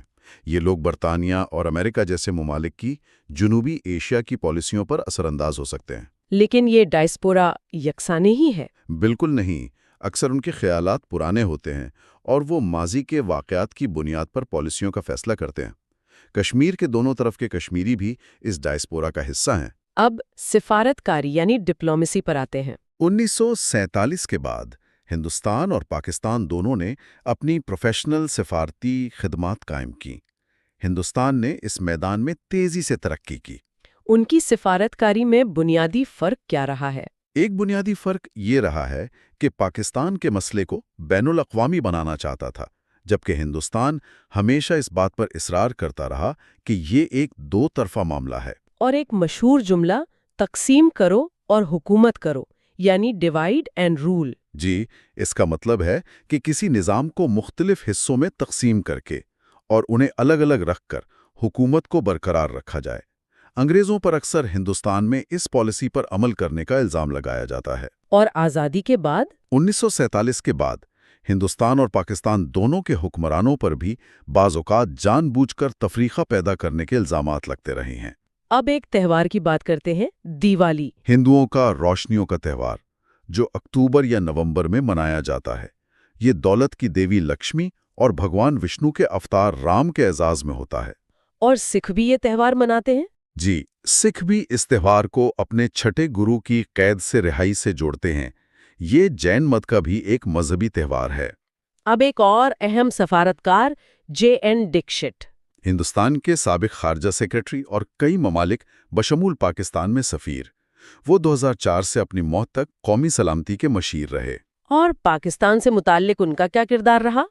اپنے 36 سالہ کیریئر میں انہوں نے 4 بار براہ راست پاکستان سے متعلق معاملات کو سنبھالا۔ انہوں نے 1971 کے مشرقی پاکستان بحران اور بعد میں پاکستان میں سفیر کے طور پر اہم کردار ادا کیا۔ اب کشمیر پر اقوام متحدہ کے ایک اور ثالث سر اوون ڈکسن۔ ایک آسٹریلیائی قانون دان۔ ان کا کام بہت مایوس کن رہا۔ کیوں؟ ان کی رپورٹ میں کہا گیا کہ کوئی بھی چیز نہرو کو ایسے ریفرنڈم پر قائل نہیں کر سکتی تھی جو وہ ہار سکتے تھے، اور نہ ہی وہ کشمیر کی کسی بھی تقسیم کو قبول کرنے پر تیار تھے۔ اور پاکستان کا کیا موقف تھا؟ دوسری طرف لیاقت علی خان نے بھی کہا کہ پاکستانی عوام انہیں کشمیر کی وادی ہندوستان کو دینے کی اجازت کبھی نہیں دیں گے، تو معاملہ وہیں کا وہیں رہا۔ اب ایک بہت سنگین مسئلہ، منشیات یعنی ڈرگز۔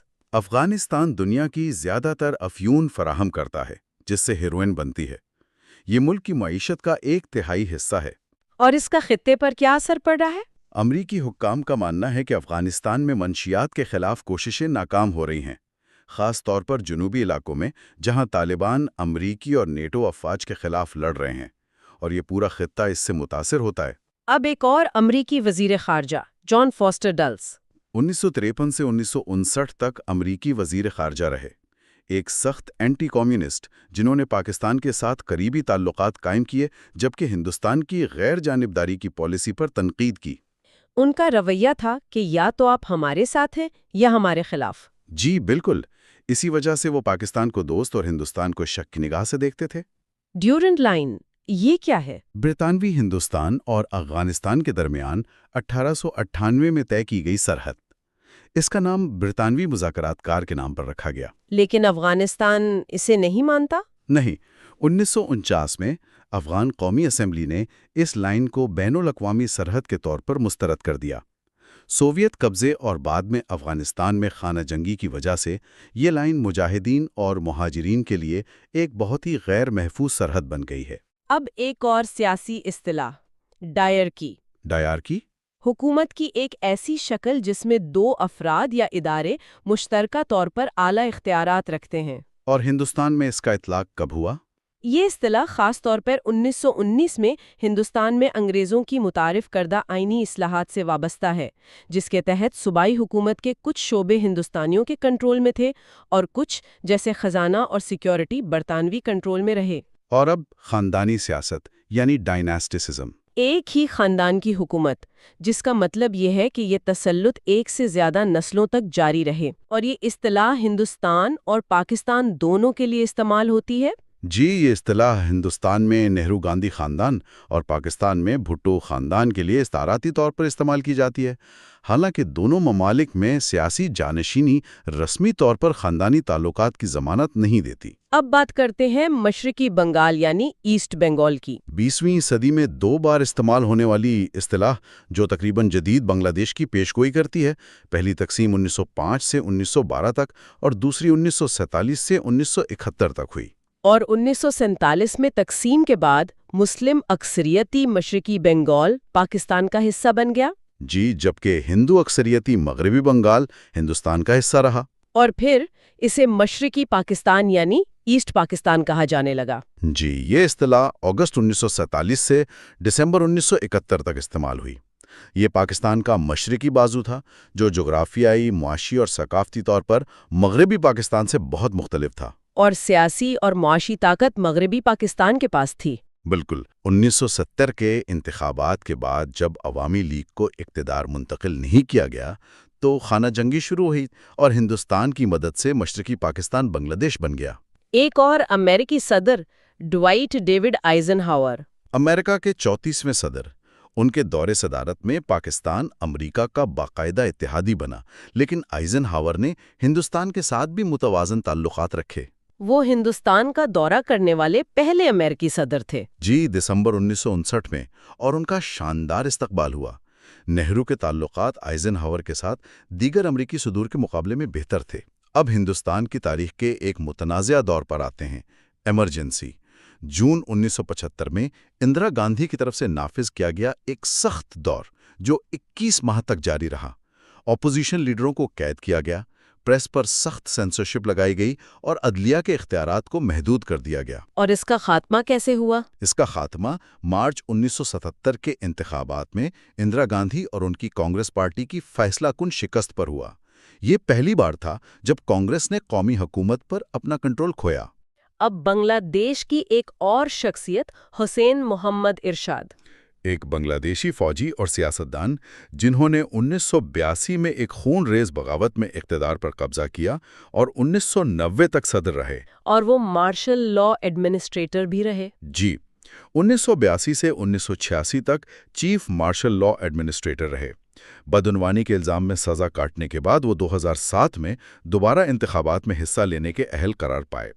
ایک اور متنازع علاقہ فیروز پور، شمالی پنجاب کا ایک علاقہ جو 1947 میں ریڈ کلف کمیشن نے ہندوستان کو دے دیا تھا۔ یہ بیکانیر جیسی زرعی ریاست کی آبپاشی کے لیے بہت اہم تھا۔ اور پاکستان کی طرف سے اس پر الزامات لگائے گئے۔ جی، پاکستان کی طرف سے یہ الزامات لگائے گئے کہ ماؤنٹ بیٹن نے اس فیصلے پر ہندوستان کے حق میں اثر انداز ہوئے، لیکن اس دعوے کو ثابت کرنے کے لیے کوئی ٹھوس ثبوت نہیں ہے۔ اب قدرتی آفات کی بات کرتے ہیں، جیسے سیلاب یعنی فلڈنگ۔ ہندوستان، پاکستان اور بنگلہ دیش میں سیلاب اور قدرتی آفات بار بار آتی رہتی ہیں۔ خاص طور پر شمال مشرقی ہندوستان اور بنگلہ دیش اس سے بہت متاثر ہوتے ہیں۔ 1970 میں ایک بہت بڑا طوفان آیا تھا۔ جی، نومبر 1970 میں ایک خوفناک طوفان سے صرف ایک رات میں تقریباً نصف ملین افراد ہلاک ہو گئے تھے۔ کبھی کبھار ایسے موقعوں پر ہندوستان اور پاکستان ایک دوسرے کی مدد بھی کرتے ہیں، جو ان کے اس وقت کے تعلقات کی عکاسی کرتا ہے۔ اب ایک اور امریکی سفیر جان کینتھ گیلبریتھ، ایک امریکی ماہر معاشیات اور 1961 سے 1963 تک ہندوستان میں امریکی سفیر۔ ان کے ہندوستان کے وزیر اعظم جواہر لال نہرو کے ساتھ بہت خوشگوار تعلقات تھے۔ اور نہرو نے ان سے ایک بہت دلچسپ بات کہی تھی۔ جی، نہرو نے ایک بار ان سے کہا تھا، گیلبریتھ، آپ کو احساس ہے کہ میں ہندوستان پر حکومت کرنے والا آخری انگریز ہوں۔ 1962 کی چین بھارت جنگ کے دوران انہوں نے پس پردہ اہم کردار ادا کیا۔ اب گاندھی خاندان کی بات کرتے ہیں۔ فیروز گاندھی پیدائشی طور پر ایک پارسی جنہوں نے 1942 میں اندرا گاندھی سے شادی کی۔ ان کے 2 بیٹے سنجے اور راجیو تھے۔ اور وہ بھی سیاست میں تھے۔ جی، وہ پارلیمنٹ کے رکن بنے اور کرپشن کے سخت ناقد تھے۔ بعد میں وہ اپنی بیوی اندرا سے الگ ہو گئے کیونکہ وہ اپنے والد جواہر لال نہرو کی کل وقتی سیاسی مددگار بن گئی تھیں۔ ان کا مہاتما گاندھی سے کوئی رشتہ نہیں تھا۔ اب اندرا گاندھی ہندوستان کی وزیر اعظم 1966 سے 77 اور پھر 1980 سے 84 تک۔ جواہر لال نہرو کی اکلوتی بیٹی۔ ان کے دور میں 1971 کی ہندوستان پاکستان جنگ ہوئی، جس کے نتیجے میں بنگلہ دیش بنا۔ اور 1975 میں ایمرجنسی کے نفاذ نے ان کی مقبولیت کو شدید نقصان پہنچایا۔ جی، اور وہ 1977 کا الیکشن ہار گئی۔ تاہم 1980 میں وہ دوبارہ اقتدار میں آئیں۔ اکتوبر 1984 میں ان کے اپنے سکھ محافظوں نے انہیں قتل کر دیا۔ اور اب مہاتما گاندھی، موہن داس کرم چند گاندھی، ہندوستان کے ایک ممتاز قومی رہنما جنہوں نے عدم تشدد اور سول نافرمانی کے ذریعے آزادی کی جدوجہد کی۔ وہ تقسیم کے سخت خلاف تھے۔ جی، اور انہوں نے فرقہ وارانہ تشدد کو کم کرنے کی ہر ممکن کوشش کی۔ انہوں نے ہندوستانی رہنماؤں پر زور دیا کہ وہ نئے ملک پاکستان کے ساتھ فراخ دلی سے پیش آئیں۔ 30 جنوری 1948 کو انہیں ایک ہندو انتہا پسند نے قتل کر دیا۔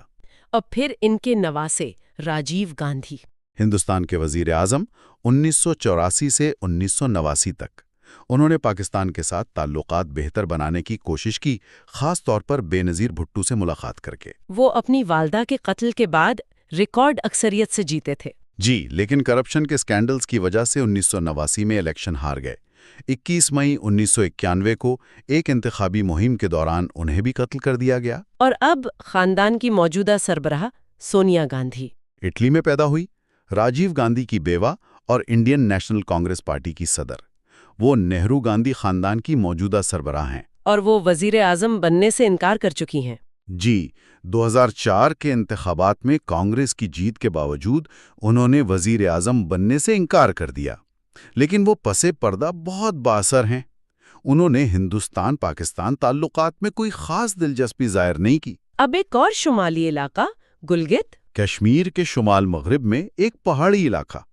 1889 میں انگریزوں نے روسی پیش قدمی کو روکنے کے لیے یہاں گلگت ایجنسی قائم کی۔ اور 1947 میں کیا ہوا؟ برطانوی انخلا کے بعد گلگت اسکاؤٹس نے بغاوت کر دی اور پاکستان کے ساتھ الحاق کا اعلان کیا۔ 1949 کی جنگ بندی کے بعد یہ پورا علاقہ پاکستان کے زیر انتظام آ گیا۔ اب ایک اور علاقہ گوا، ہندوستان کے مغربی ساحل پر ایک علاقہ جو 1510 سے پرتگالیوں کے قبضے میں تھا۔ اور ہندوستان نے اس پر قبضہ کر لیا۔ جی، دسمبر 1961 میں ہندوستانی فوج نے اس پر قبضہ کر کے اسے ہندوستان میں شامل کر لیا۔ پاکستانیوں نے عام طور پر ہندوستان کی اس کارروائی کی مذمت کرتے ہوئے اسے ہندوستان کے توسیع پسندانہ عزائم کا ثبوت قرار دیا۔ ایک اور ہندوستانی سیاستدان گوپال کرشن گوکھلے نیشنل کانگریس کے صدر منتخب ہوئے۔ وہ اعتدال پسند اور آئینی طریقوں سے اصلاحات کے حامی تھے، اور انہوں نے مہاتما گاندھی کو بھی متاثر کیا۔ اب سوویت یونین کے آخری صدر میخائل گورباچوف، انہوں نے ہندوستان کے ساتھ اچھے تعلقات کو فروغ دینے میں گہری دلچسپی ظاہر کی اور کئی بار ہندوستان کا دورہ کیا۔ انہوں نے 1989 میں افغانستان سے سوویت فوجی قبضہ ختم کیا اور مغرب کے ساتھ کشیدگی کم کرنے کی پالیسی اپنائی۔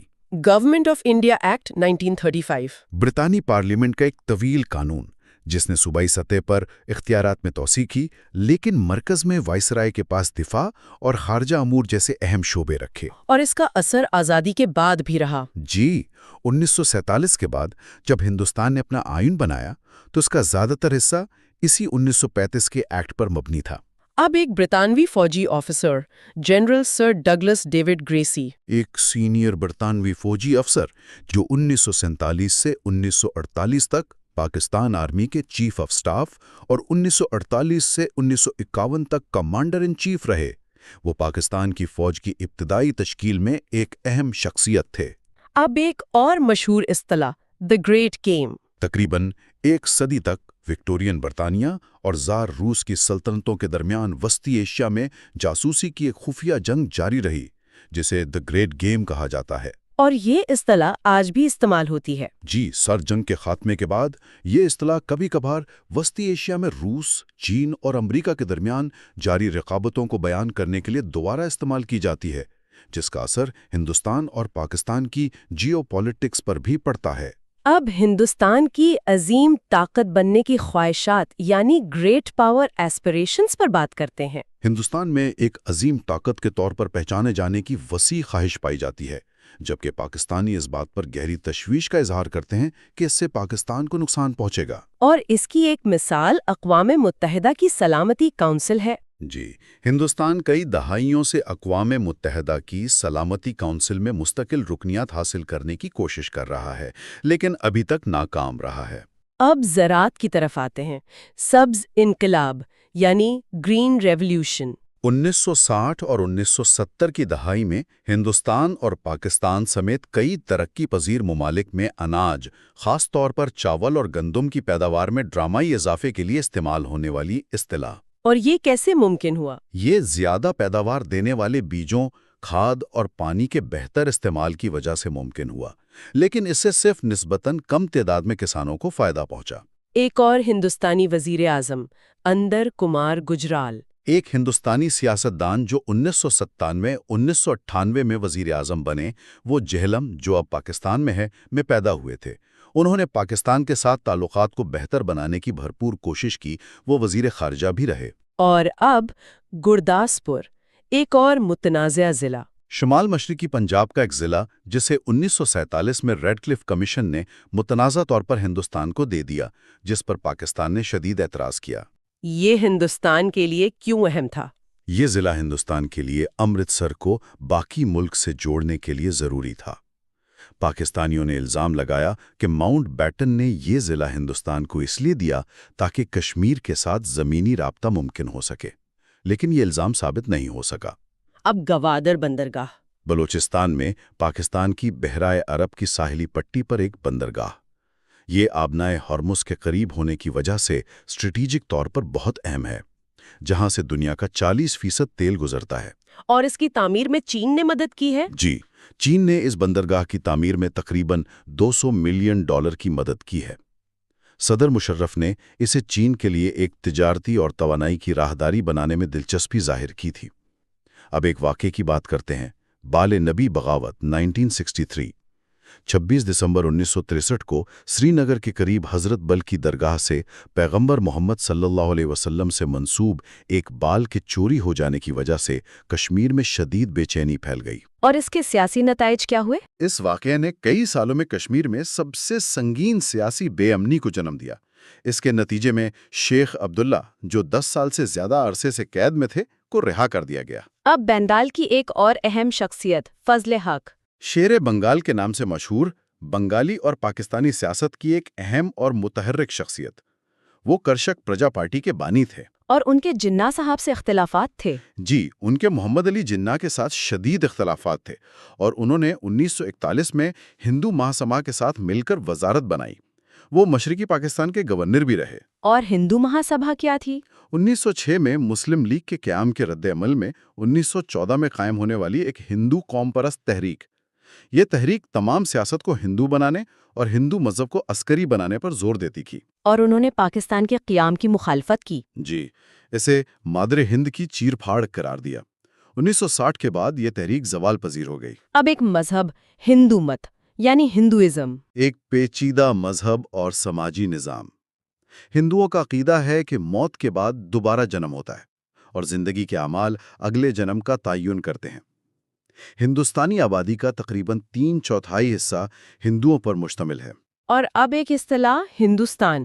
یہ اصطلاح زیادہ تر پاکستانی طنزیہ طور پر استعمال کرتے ہیں، جس کا مطلب یہ ہے کہ چونکہ ہندوستان میں ہندوؤں کی اکثریت ہے، اس لیے اسے ہندوستان کہا جانا چاہیے۔ لیکن نہرو کا نظریہ مختلف تھا۔ جی، 1947 میں جواہر لال نہرو اور ان کے ساتھی اس بات پر اٹل تھے کہ ان کا نیا آزاد ملک ایک سیکولر، غیر مذہبی ریاست ہوگا، اور وہ خود کو برطانوی راج کا جانشین سمجھتے تھے۔ اور اسی سے جڑی ایک اور اصطلاح ہندوتوا، ہندو قوم پرستوں کی طرف سے استعمال ہونے والی اصطلاح، جس کا مطلب ہے ہندو پن، یہ ہندوستان کو اس کی تہذیبی عظمت کی طرف واپس لے جانے کی کوشش کرتی ہے۔ اور اس نظریے میں مسلمانوں کا کیا مقام ہے؟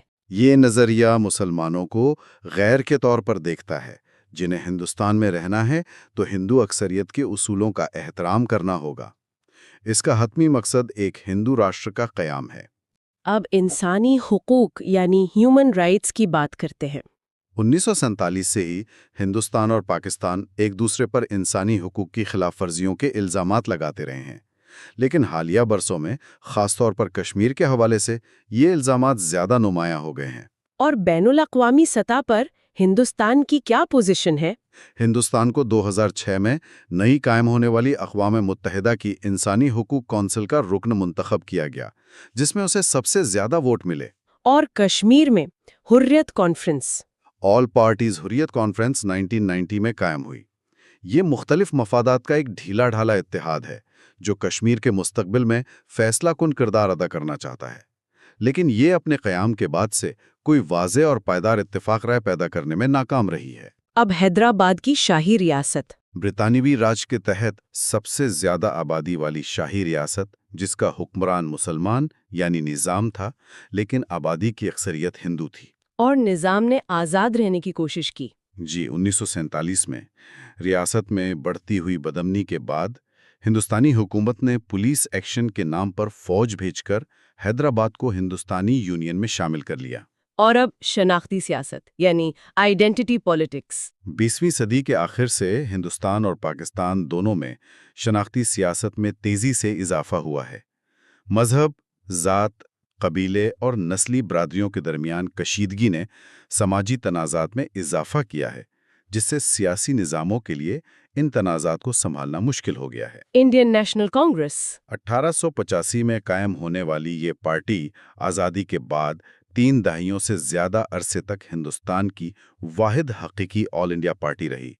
آزادی کے بعد سے اب تک زیادہ تر وقت کانگریس نے ہی ہندوستان پر حکومت کی ہے، لیکن 1990 کی دہائی سے اس کا غلبہ کافی کمزور ہو گیا ہے۔ انڈین پولیٹیکل سروس یعنی IPS 20ویں صدی کے آغاز میں وائسرائے لارڈ کرزن کے دور میں شروع کی گئی۔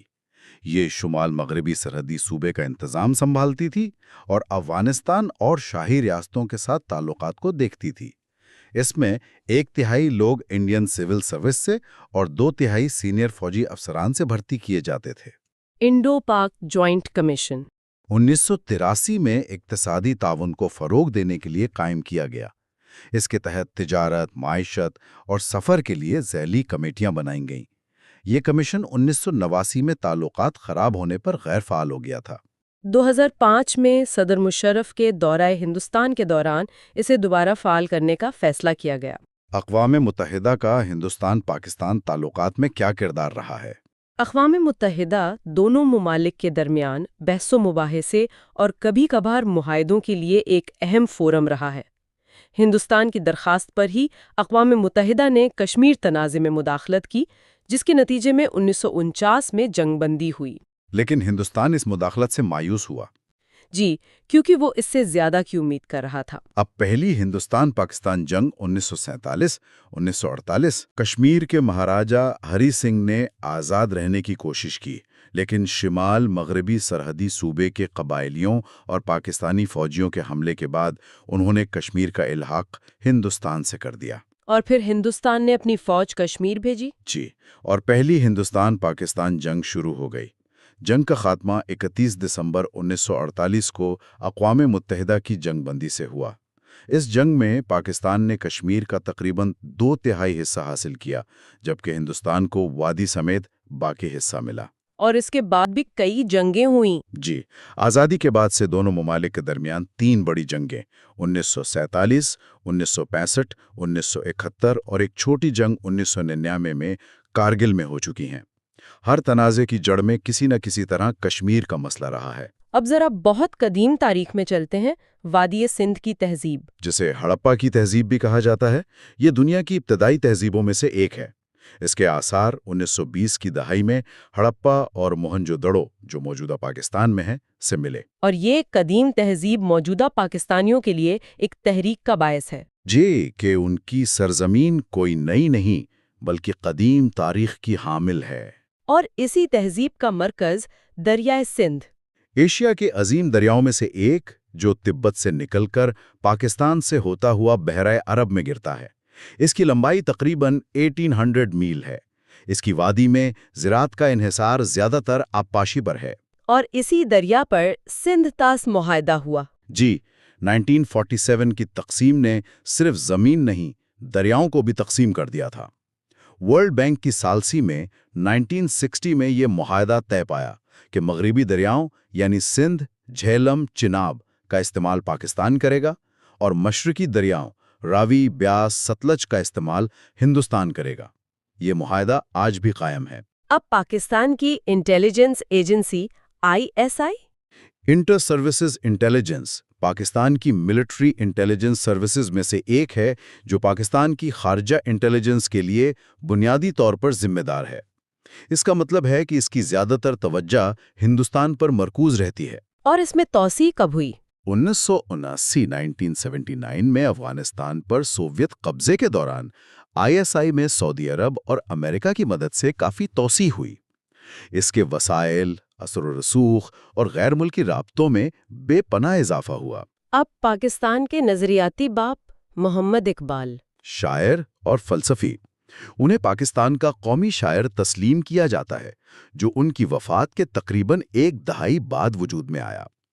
سیاست میں ان کا سب سے نمایاں کردار 1930 میں آل انڈیا مسلم لیگ کی صدارت کرتے ہوئے دیا گیا خطبہ تھا، جس میں انہوں نے پہلی بار ایک مسلم ریاست کے قیام کا خیال پیش کیا۔ اب ایک اور سیاسی اصطلاح، توسیع پسندی یعنی ایریڈنٹزم، ایک ایسا دعویٰ جس کے ذریعے کوئی گروہ یا حکومت کسی علاقے کو حاصل کرنے یا دوبارہ حاصل کرنے کی کوشش کرتی ہے۔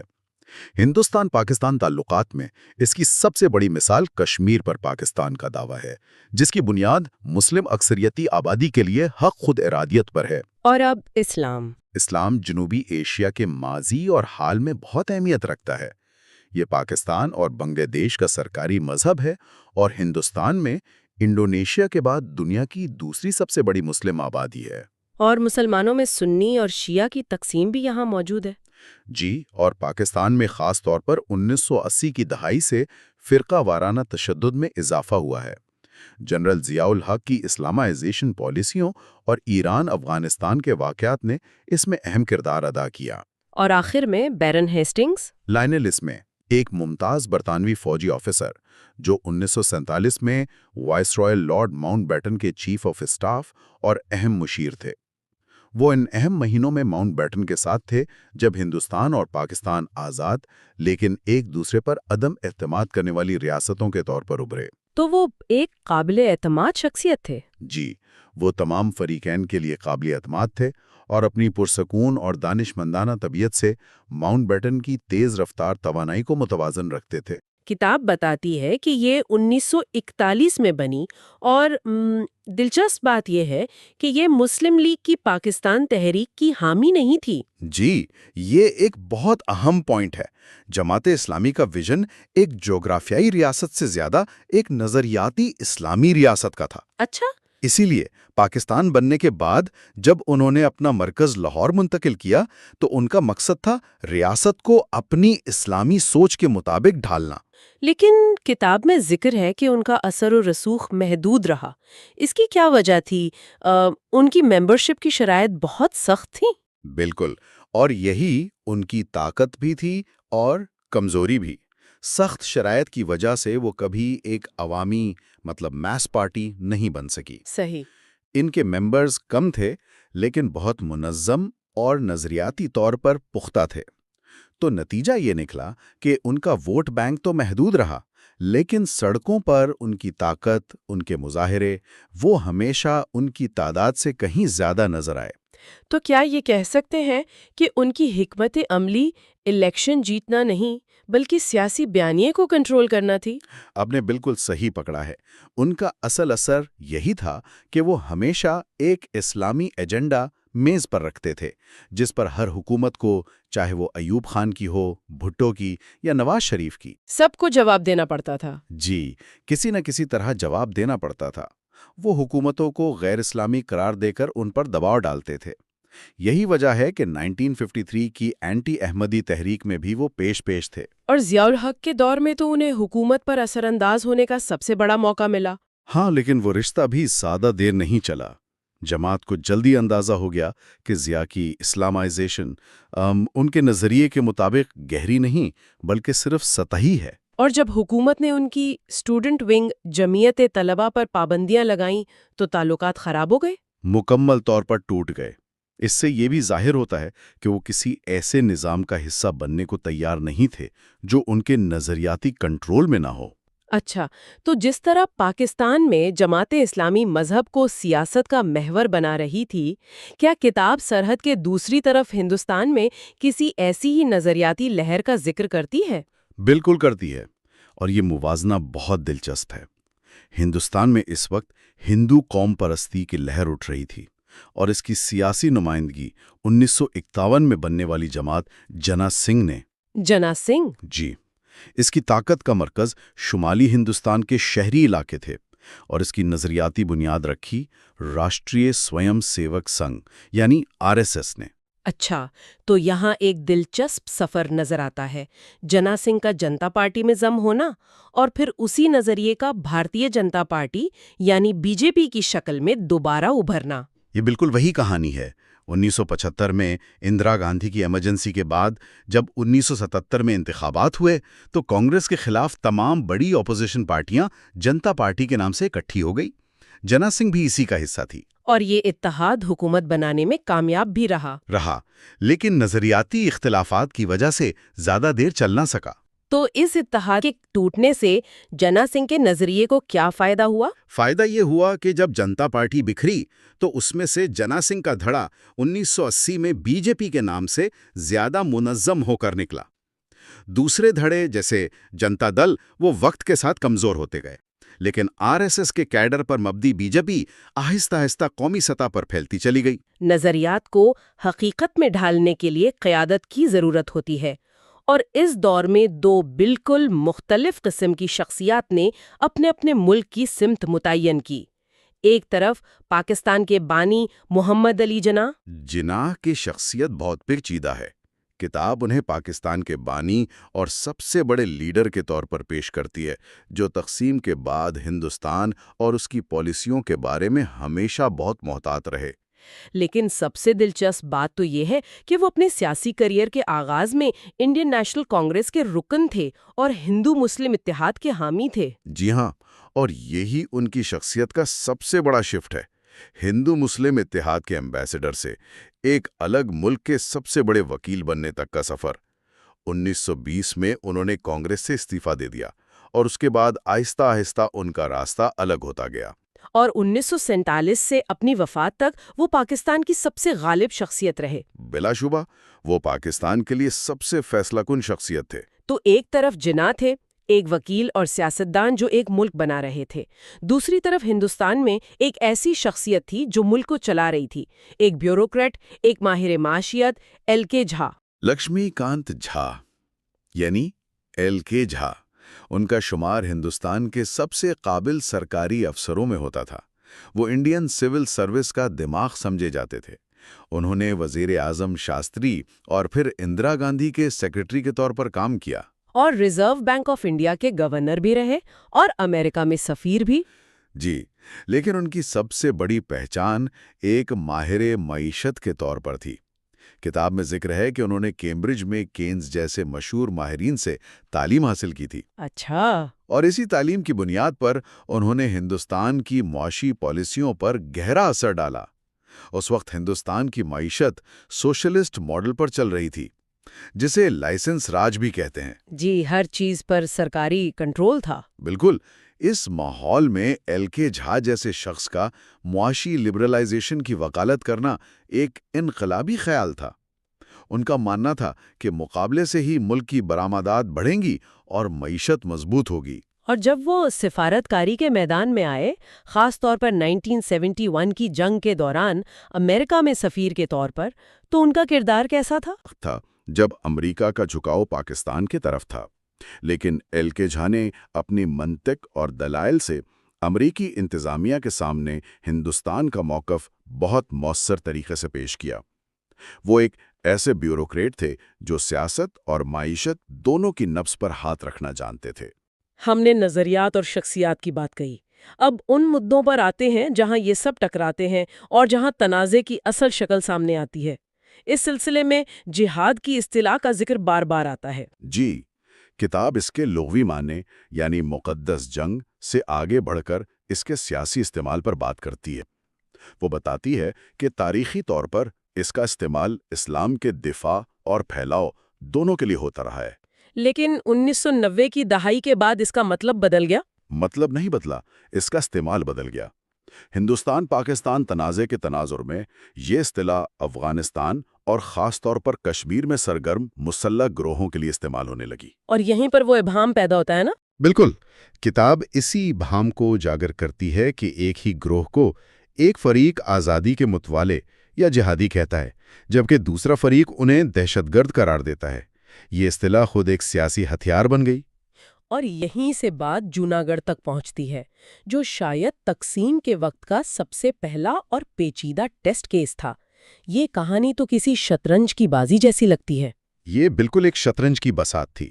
جوناگڑھ ایک چھوٹی سی ریاست تھی، نواب مسلمان، لیکن آبادی کی اکثریت ہندو تھی، اور جغرافیائی طور پر یہ پوری طرح ہندوستان سے گھری ہوئی تھی۔ تو منطقی طور پر اسے ہندوستان کا حصہ بننا چاہیے تھا۔ جی، لیکن نواب نے پاکستان کے ساتھ الحاق کا اعلان کر دیا۔ کتاب کے مطابق اس فیصلے کے پیچھے مسلم لیگ کے کچھ سیاستدانوں اور خود جناح کی حوصلہ افزائی شامل تھی۔ یہ تو ایک بہت بڑا اسٹریٹیجک موو تھا۔ بہت بڑا۔ اس سے انڈین حکومت ایک انتہائی مشکل پوزیشن میں آ گئی۔ وہ کیسے؟ یعنی اگر ہندوستان جوناگڑھ کے فیصلے کو مان لیتا تو حیدرآباد کے نظام کے لیے بھی ایک مثال قائم ہو جاتی، اور اگر طاقت استعمال کرتا تو پاکستان کو کشمیر میں مداخلت کا جواز مل جاتا۔ یہی دہلی کا مخمصہ تھا۔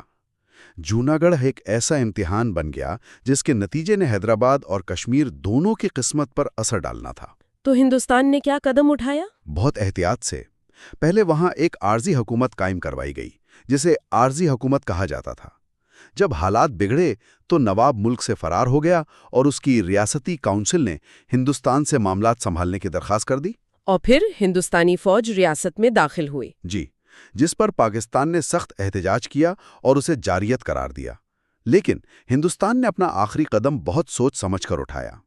فروری 1948 میں وہاں ایک ریفرینڈم یعنی عوامی رائے شماری کروائی گئی۔ اچھا، ایک ریفرینڈم ہوا؟ جی، جس میں عوام کی بھاری اکثریت نے ہندوستان کے ساتھ الحاق کے حق میں ووٹ دیا۔ اس ریفرینڈم نے ہندوستان کے فوجی ایکشن کو ایک قانونی اور عوامی جواز فراہم کر دیا۔ تو جوناگڑھ کا معاملہ یہ ظاہر کرتا ہے کہ تقسیم کے وقت پرنسلی اسٹیٹس کی ایک قسمت کا فیصلہ کتنا پیچیدہ اور نازک تھا۔ بالکل، ہر ریاست کی اپنی منفرد صورتحال تھی جس نے ہندوستان اور پاکستان کے درمیان مستقبل کے تنازعات کی بنیاد رکھی۔ اور یہیں یہ سوال پیدا ہوتا ہے کہ اگر جوناگڑھ اور حیدرآباد جیسے معاملات طاقت کے بجائے صرف عوامی رائے شماری سے حل ہوتے تو کیا کشمیر کی تاریخ مختلف ہو سکتی تھی؟ یہ ایک ایسا سوال ہے جو کتاب ہمارے لیے چھوڑ جاتی ہے اور جو آج بھی دونوں ممالک کے تعلقات پر گہرا اثر ڈالتا ہے۔ یہ وہ برطانوی وکیل تھے جنہیں صرف چند ہفتوں میں پنجاب اور بنگال کی حدود کھینچنی تھیں۔ جی، اور دلچسپ بات یہ ہے کہ وہ اپنی پوری زندگی اس موضوع پر بات کرنے سے گریز کرتے رہے۔ کیوں؟ شاید اس کام کے بوجھ کی وجہ سے۔ دیکھیں، کتاب یہ نقطہ اٹھاتی ہے کہ ان کا انتخاب ہی اس لیے کیا گیا تھا کیونکہ وہ غیر جانبدار تھے۔ اور غیر جانبدار کیوں؟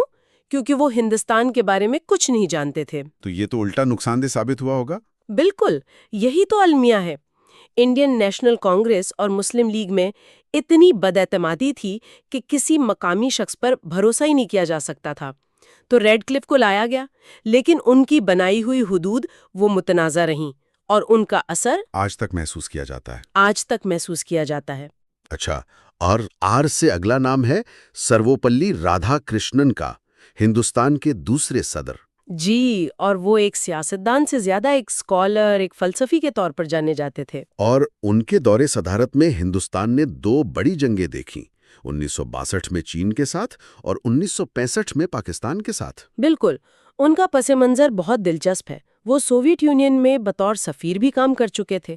یہ ظاہر کرتا ہے کہ ابتدائی ہندوستان میں علم اور دانشوری کو کتنی اہمیت دی جاتی تھی۔ اور اب بات کرتے ہیں ایک ایسی شخصیت کی جس کا تعلق 1971 کی جنگ سے ہے، شیخ مجیب الرحمان، بنگلہ دیش کے بانی۔ وہ عوامی لیگ کے بانی رکن تھے اور ہمیشہ سے مشرقی پاکستان کی خود مختاری کے لیے مہم چلاتے رہے۔ 1971 میں ان پر غداری کا مقدمہ چلا اور انہیں قید کر دیا گیا۔ جی، لیکن اسی سال کے آخر میں جب بنگلہ دیش آزاد ہوا تو وہ رہا ہو گئے۔ اور یہاں ہندوستان کا کردار بہت اہم تھا، ہے نا؟ بہت زیادہ۔ 1971 کی جنگ میں ہندوستان کی فوجی مداخلت نے ہی بنگلہ دیش کی آزادی کو ممکن بنایا، لیکن آزادی کے صرف چند سال بعد 1975 میں ایک فوجی بغاوت میں انہیں ان کے خاندان کے زیادہ تر افراد کے ساتھ قتل کر دیا گیا۔ یہ جنوبی ایشیا کی تاریخ کا ایک بہت ہی المناک باب ہے۔ بہت المناک۔ اچھا، کتاب میں ایک اصطلاح استعمال ہوئی ہے، دی راج، یہ کیا ہے؟ دی راج برطانوی ہندوستانی سلطنت کے لیے استعمال ہونے والی ایک عام اصطلاح ہے۔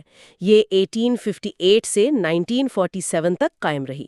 اور اس کی ساخت کیسی تھی؟ دیکھیں، یہ نظام 2 حصوں پر مشتمل تھا۔ ایک وہ علاقے جو براہ راست برطانوی حکومت کے زیر انتظام تھے، جیسے پنجاب اور بنگال، ٹھیک ہے، اور دوسرا حصہ تھے پرنسلی سٹیٹس یا شاہی ریاستیں، جیسے کشمیر، حیدرآباد۔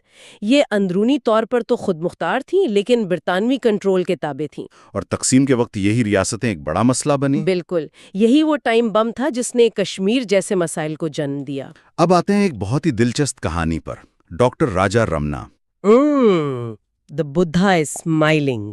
جی وہی، ڈاکٹر رمنا وہ سائنسدان تھے جنہوں نے 1974 میں ہندوستان کے پہلے ایٹمی دھماکے کی قیادت کی، اور اس خفیہ پروگرام کا نام رکھا گیا تھا پیسفل نیوکلیئر ایکسپلوژن، پرامن ایٹمی دھماکہ۔ جی، اور کامیاب ٹیسٹ کے بعد وزیر اعظم اندرا گاندھی کو کوڈڈ پیغام بھیجا گیا، The Buddha is smiling۔ لیکن کیا یہ واقعی پرامن تھا؟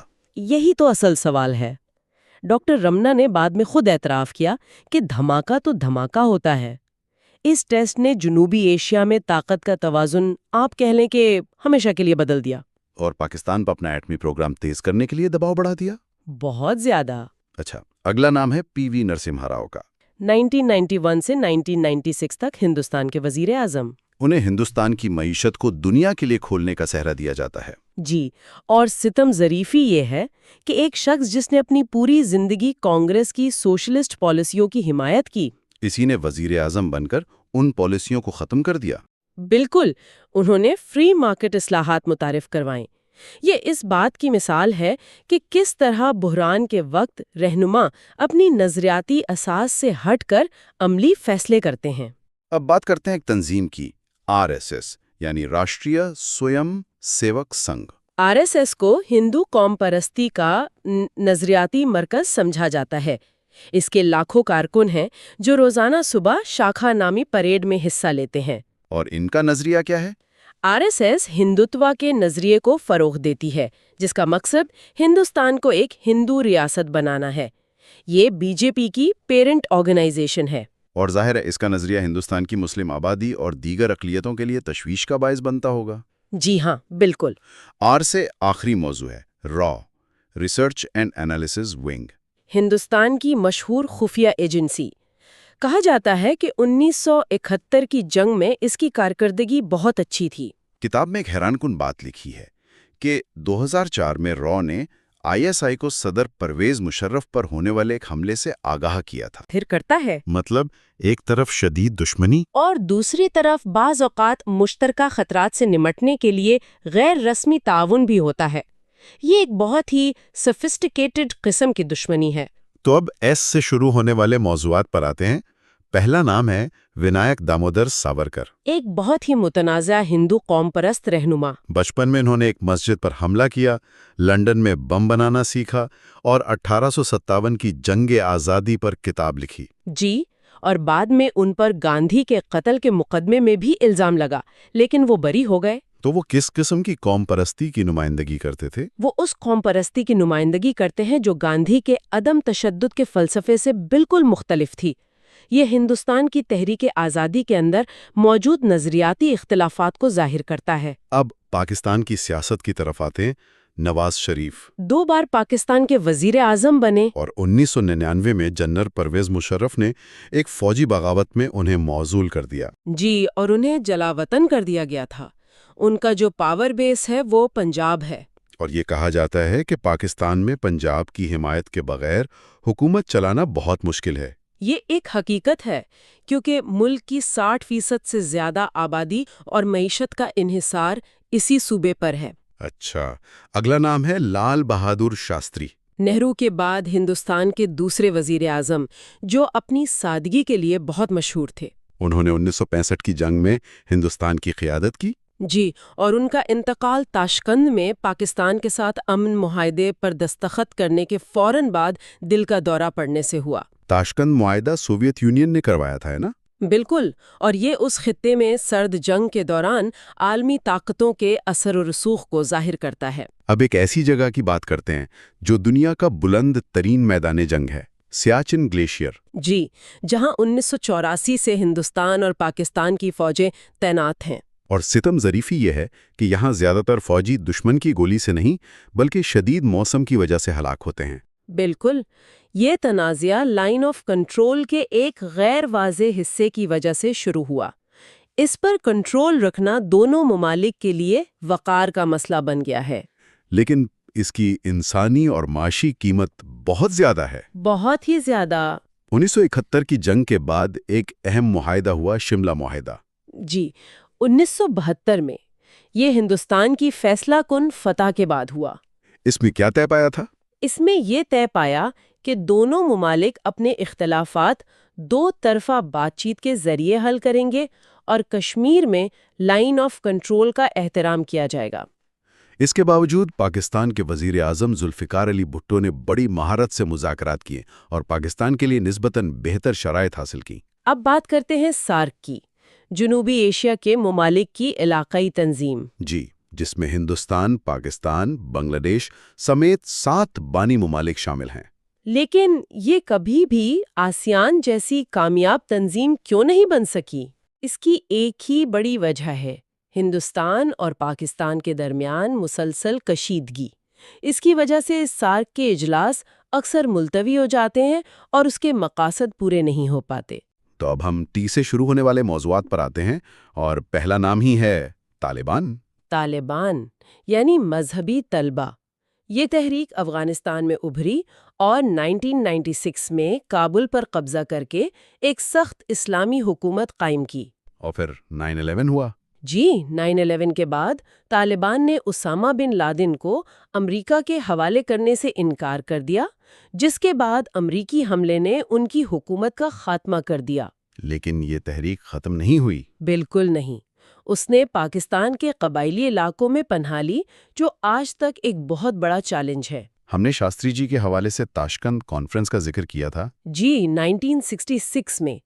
یہ 1965 کی جنگ کے بعد پاکستان کے صدر ایوب خان اور ہندوستان کے وزیر اعظم لال بہادر شاستری کے درمیان سوویت یونین میں ہونے والے مذاکرات تھے۔ اور اس کا نتیجہ کیا نکلا؟ اس کا نتیجہ تھا تاشقند اعلامیہ، جس میں دونوں ممالک نے اپنی افواج کو جنگ سے پہلے کی پوزیشنوں پر واپس بلانے کا عہد کیا۔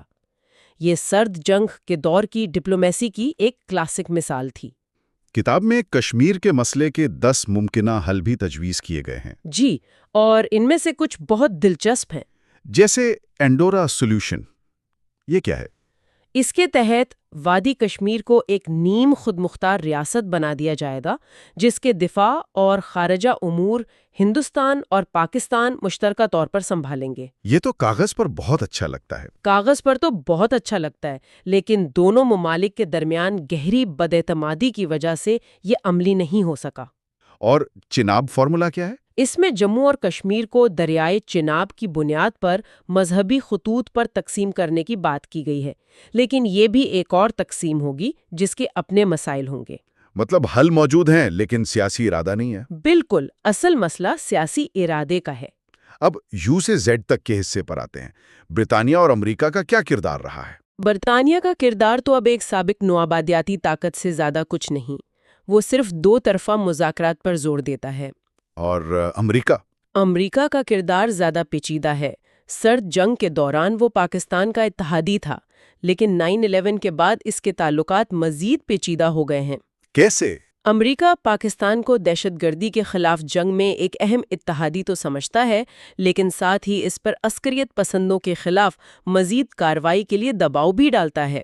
یہ ایک بہت ہی نازک اور دوہری پالیسی ہے۔ اٹل بہاری واجپئی، وہ بی جے پی کے وزیر اعظم تھے، لیکن انہوں نے پاکستان کے ساتھ امن کی کوششیں کی۔ جی، ان کی لاہور بس ڈپلومیسی بہت مشہور ہے، بعض اوقات سخت گیر سمجھے جانے والے رہنما ہی امن کے لیے بڑے قدم اٹھا پاتے ہیں۔ وزیرستان کا ذکر بھی ہے، پاکستان کا قبائلی علاقہ۔ جی، جو افغانستان کی سرحد پر واقع ہے۔ یہ علاقہ طالبان اور القاعدہ کی پناہ گاہ بننے کی وجہ سے عالمی سطح پر مشہور ہوا۔ اور یہ پاکستان کی فوج کے لیے ایک بہت بڑا چیلنج رہا ہے۔ بالکل، اور دہشت گردی کے خلاف جنگ کا ایک مرکزی نقطہ بھی۔ اور آخر میں جنرل ضیاء الحق۔ جنرل ضیاء الحق نے 1977 میں بھٹو کی حکومت کا تختہ الٹ کر پاکستان میں مارشل لا نافذ کیا۔ انہوں نے اسلامی قوانین متعارف کروائے اور 1988 میں ایک پراسرار طیارے کے حادثے میں ہلاک ہو گئے۔ جی، ان کے دور حکومت نے پاکستانی معاشرے اور سیاست پر بہت گہرے اثرات مرتب کیے، خاص طور پر مذہب کو ریاست کے معاملات میں شامل کرنے کے حوالے سے۔ اور کتاب کے بالکل آخر میں ذکر ہے جنرل ضیاء الرحمان کا، جو بنگلہ دیش کے صدر اور بنگلہ دیش نیشنل پارٹی یعنی BNP کے بانی تھے۔ وہ 1977 سے 1981 میں اپنے قتل تک صدر رہے۔ تو شیخ مجیب اور پھر ضیاء الرحمان، ان دونوں جیسے اہم رہنماؤں کے قتل نے بنگلہ دیش کے سیاسی منظرنامے کو ہمیشہ کے لیے بدل دیا۔ یہ ملک جو خود ہندوستان پاکستان تنازع کی پیداوار تھا، اپنی تاریخ میں شدید سیاسی عدم استحکام سے دوچار رہا ہے۔ پہلا مسئلہ تو وہ بتاتے ہیں کہ حقیقی جمہوریت کی جڑیں کمزور ہیں اور جہادی گروہوں کا اثر بڑھ رہا ہے۔ جی، اور مصنف کے مطابق ان گروہوں کو شروع میں فوج اور خاص طور پر ISI نے استعمال کیا تھا کشمیر اور افغانستان میں پراکسی وارز کے لیے۔ اور یہ منصوبہ پھر الٹا پڑ گیا۔ بالکل۔ What's fascinating here is کہ اس سے ہزاروں مسلح جہادی پیدا ہوئے، لاکھوں جدید ہتھیار پھیلے اور یہ عسکریت پسند گروہ اپنے ہی ایجنڈے پر چلنے لگے۔ فوج نے سوچا تھا کہ وہ انہیں کنٹرول کر سکتے ہیں، لیکن ان گروہوں نے ملک کی سیاست میں اپنی جڑہ بنا لی۔ اچھا، دوسرا بڑا مسئلہ پاکستان کے سیاسی نظام کی ایک بنیادی خامی ہے۔ مطلب یہاں زمینداری اور جاگیردارانہ نظام کا سیاست پر گہرا اثر ہے، اور جو تعلیم یافتہ مڈل کلاس ہے وہ سیاسی عمل سے بڑی حد تک باہر رہی ہے۔ صحیح۔ تو if we connect this to the bigger picture، اس کا مطلب یہ ہے کہ اقتدار عوام کی مرضی سے نہیں آتا، بلکہ ملک کا ایک چھوٹا سا ایلیٹ طبقہ ہے، وہ آپس میں سودے بازی کرتا ہے۔ فوج، صنعت کار، زمیندار، بیوروکریسی، ان سب کے مفادات جڑے ہوئے ہیں۔ اور تیسرا مسئلہ جو کہ بہت سنگین ہے وہ ہے تعلیم کا بحران۔ مصنف نے کچھ حیران کن اعداد و شمار پیش کیے ہیں۔ انڈیا میں شرح خواندگی تقریباً 65% ہے اور بڑھ رہی ہے، جبکہ پاکستان میں یہ 50% سے بھی کم ہے اور گر رہی ہے۔ جی، خاص طور پر خواتین میں یہ مسئلہ زیادہ ہے، اور اس کا ایک براہ راست نتیجہ یہ نکلا ہے کہ سرکاری اسکولوں کی ناکامی کی وجہ سے غریب لوگ اپنے بچوں کو مدرسوں میں بھیجتے ہیں، جہاں انہیں مفت لیکن انتہائی قدامت پسندانہ تعلیم ملتی ہے جو انہیں جدید معاشرے کے لیے تیار نہیں کرتی۔ Here's where it gets really interesting۔ مصنف کہتے ہیں کہ ان تمام تضادات کے باوجود، جیسے انڈیا کو ایک ابھرتی ہوئی سپر پاور اور پاکستان کو ایک فیلڈ اسٹیٹ کہا جاتا ہے، حقیقت اتنی سادہ نہیں ہے۔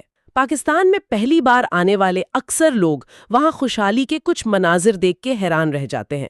ہاں، بہتر سڑکیں، ایئرپورٹس۔ تو دس ریزز این امپورٹنٹ کوشچن۔ مصنف یہاں حکومت کی لیجیٹمیسی یعنی قانونی حیثیت کے تصور پر بات کرتے ہیں۔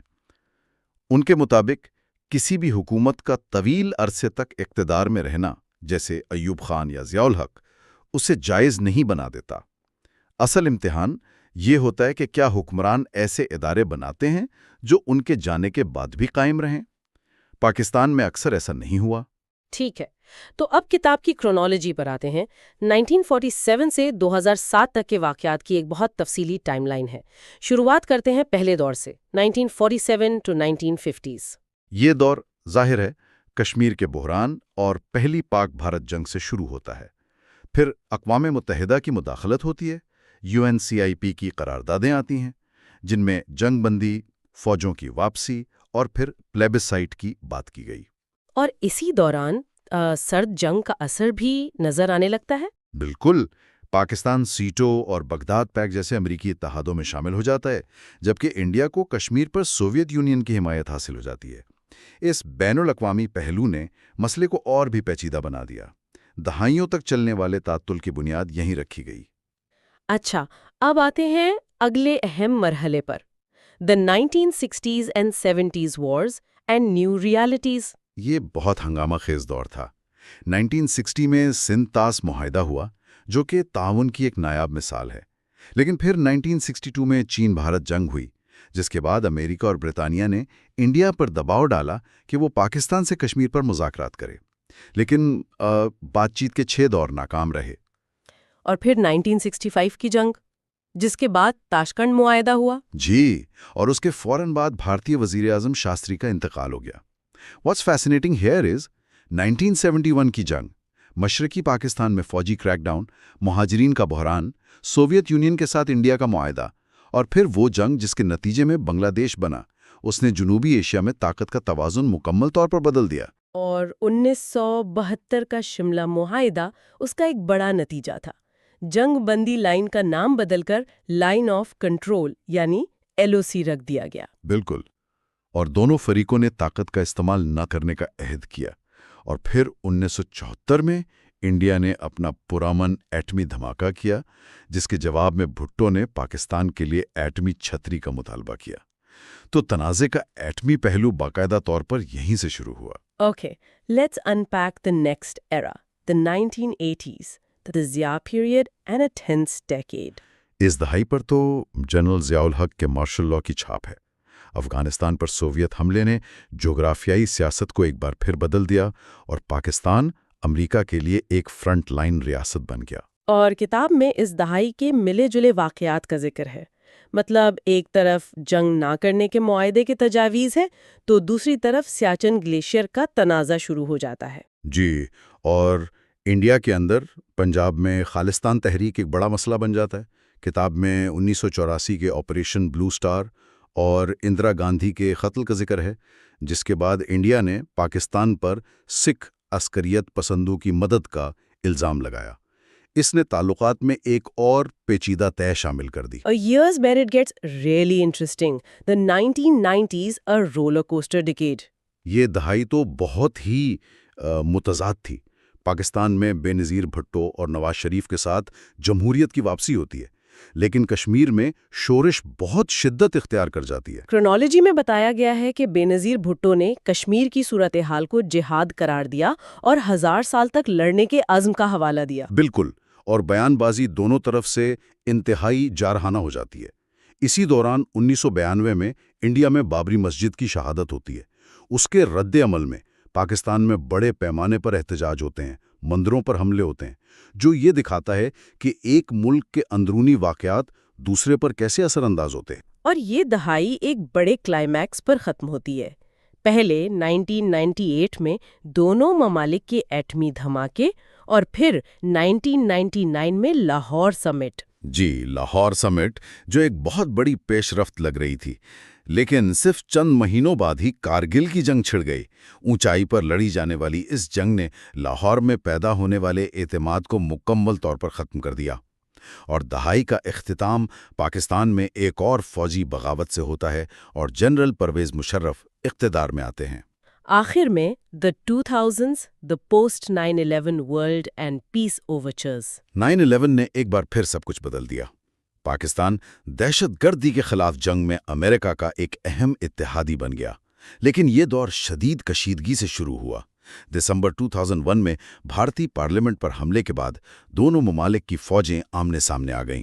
لیکن پھر ایک حیران کن تبدیلی آئی۔ کتاب 2004 کے جامع مذاکراتی عمل یعنی کمپوزٹ ڈائیلاگ کی تفصیل بتاتی ہے۔ جی، لائن آف کنٹرول پر جنگ بندی ہوئی، سمجھوتا ایکسپریس جیسی ٹرانسپورٹ سروسز بحال ہوئیں، اور کشمیر سمیت تمام بڑے مسائل پر بات چیت کا ایک سلسلہ شروع ہوا۔ اور جنرل مشرف نے تو نئے آئیڈیاز بھی پیش کیے تھے، جیسے پلیبیسائٹ کے مطالبے سے پیچھے ہٹنا۔ ہاں، اور کشمیر کے مختلف علاقوں کو غیر فوجی علاقہ قرار دے کر ان کے لیے نیا سٹیٹس تجویز کرنا۔ یہ ایک فوجی حکمران کی طرف سے بہت آؤٹ آف دا باکس سوچ تھی۔ تو یہ دہائی 2007 کی 60ویں سالگرہ کی تقریبات پر ختم ہوتی ہے، اور مصنف لکھتے ہیں کہ یہ سالگرہ دونوں ممالک میں بہت مختلف انداز میں منائی گئی، جو دونوں کے درمیان موجود فرق کو واضح کرتی ہے۔ بالکل، انڈیا میں معاشی عروج تھا اور پاکستان بحرانات کا شکار تھا۔ So what does this all mean؟ اس کتاب کا آخری پیغام کیا لگتا ہے؟ یہی کہ اس تنازع کو سمجھنا آسان نہیں ہے، یہ صرف رہنماؤں اور ملاقاتوں کی کہانی نہیں ہے۔ بالکل، مصنف اسی بات پر زور دیتے ہیں کہ تنازعات کی وجوہات مخصوص ہوتی ہیں، عمومی نہیں۔ اس کا مطلب ہے کہ تاریخ خود کو دہراتی نہیں، اس لیے تفصیلات اہمیت رکھتی ہیں۔ کتاب نے اوپر سے تاریخ یعنی حکومتوں کے اقدامات تو دکھائے ہیں، لیکن ساتھ ہی نیچے سے تاریخ کی طرف بھی اشارہ کیا ہے۔ تو خلاصہ یہ ہے کہ دونوں ممالک کے تعلقات غالباً مبہم اور پیچیدہ ہی رہیں گے۔ جی، اور دونوں ممالک کی وسیع آبادیوں کے لیے انتہائی اہم بھی رہیں گے۔ اور آخر میں یہ کتاب ایک اہم سوال چھوڑ جاتی ہے۔ مصنف کا استدلال ہے کہ اس تنازع کو صحیح معنوں میں سمجھنے کے لیے ہمیں صرف قومی پالیسیوں کو نہیں بلکہ علاقوں، مقامی سیاست اور سماجی ڈھانچے کو بھی دیکھنا ہوگا۔ تو سوچنے کی بات یہ ہے کہ اگر ہر ملک کے اندرونی سیاسی اور سماجی مسائل، جیسا کہ پاکستان کے حوالے سے ذکر کیا گیا، کبھی حل ہی نہ ہوں، تو کیا دونوں کے درمیان پائیدار امن کبھی ممکن ہو سکتا ہے؟ یا پھر وہ ہمیشہ اپنی اندرونی حرکیات کے قیدی بنے رہیں گے؟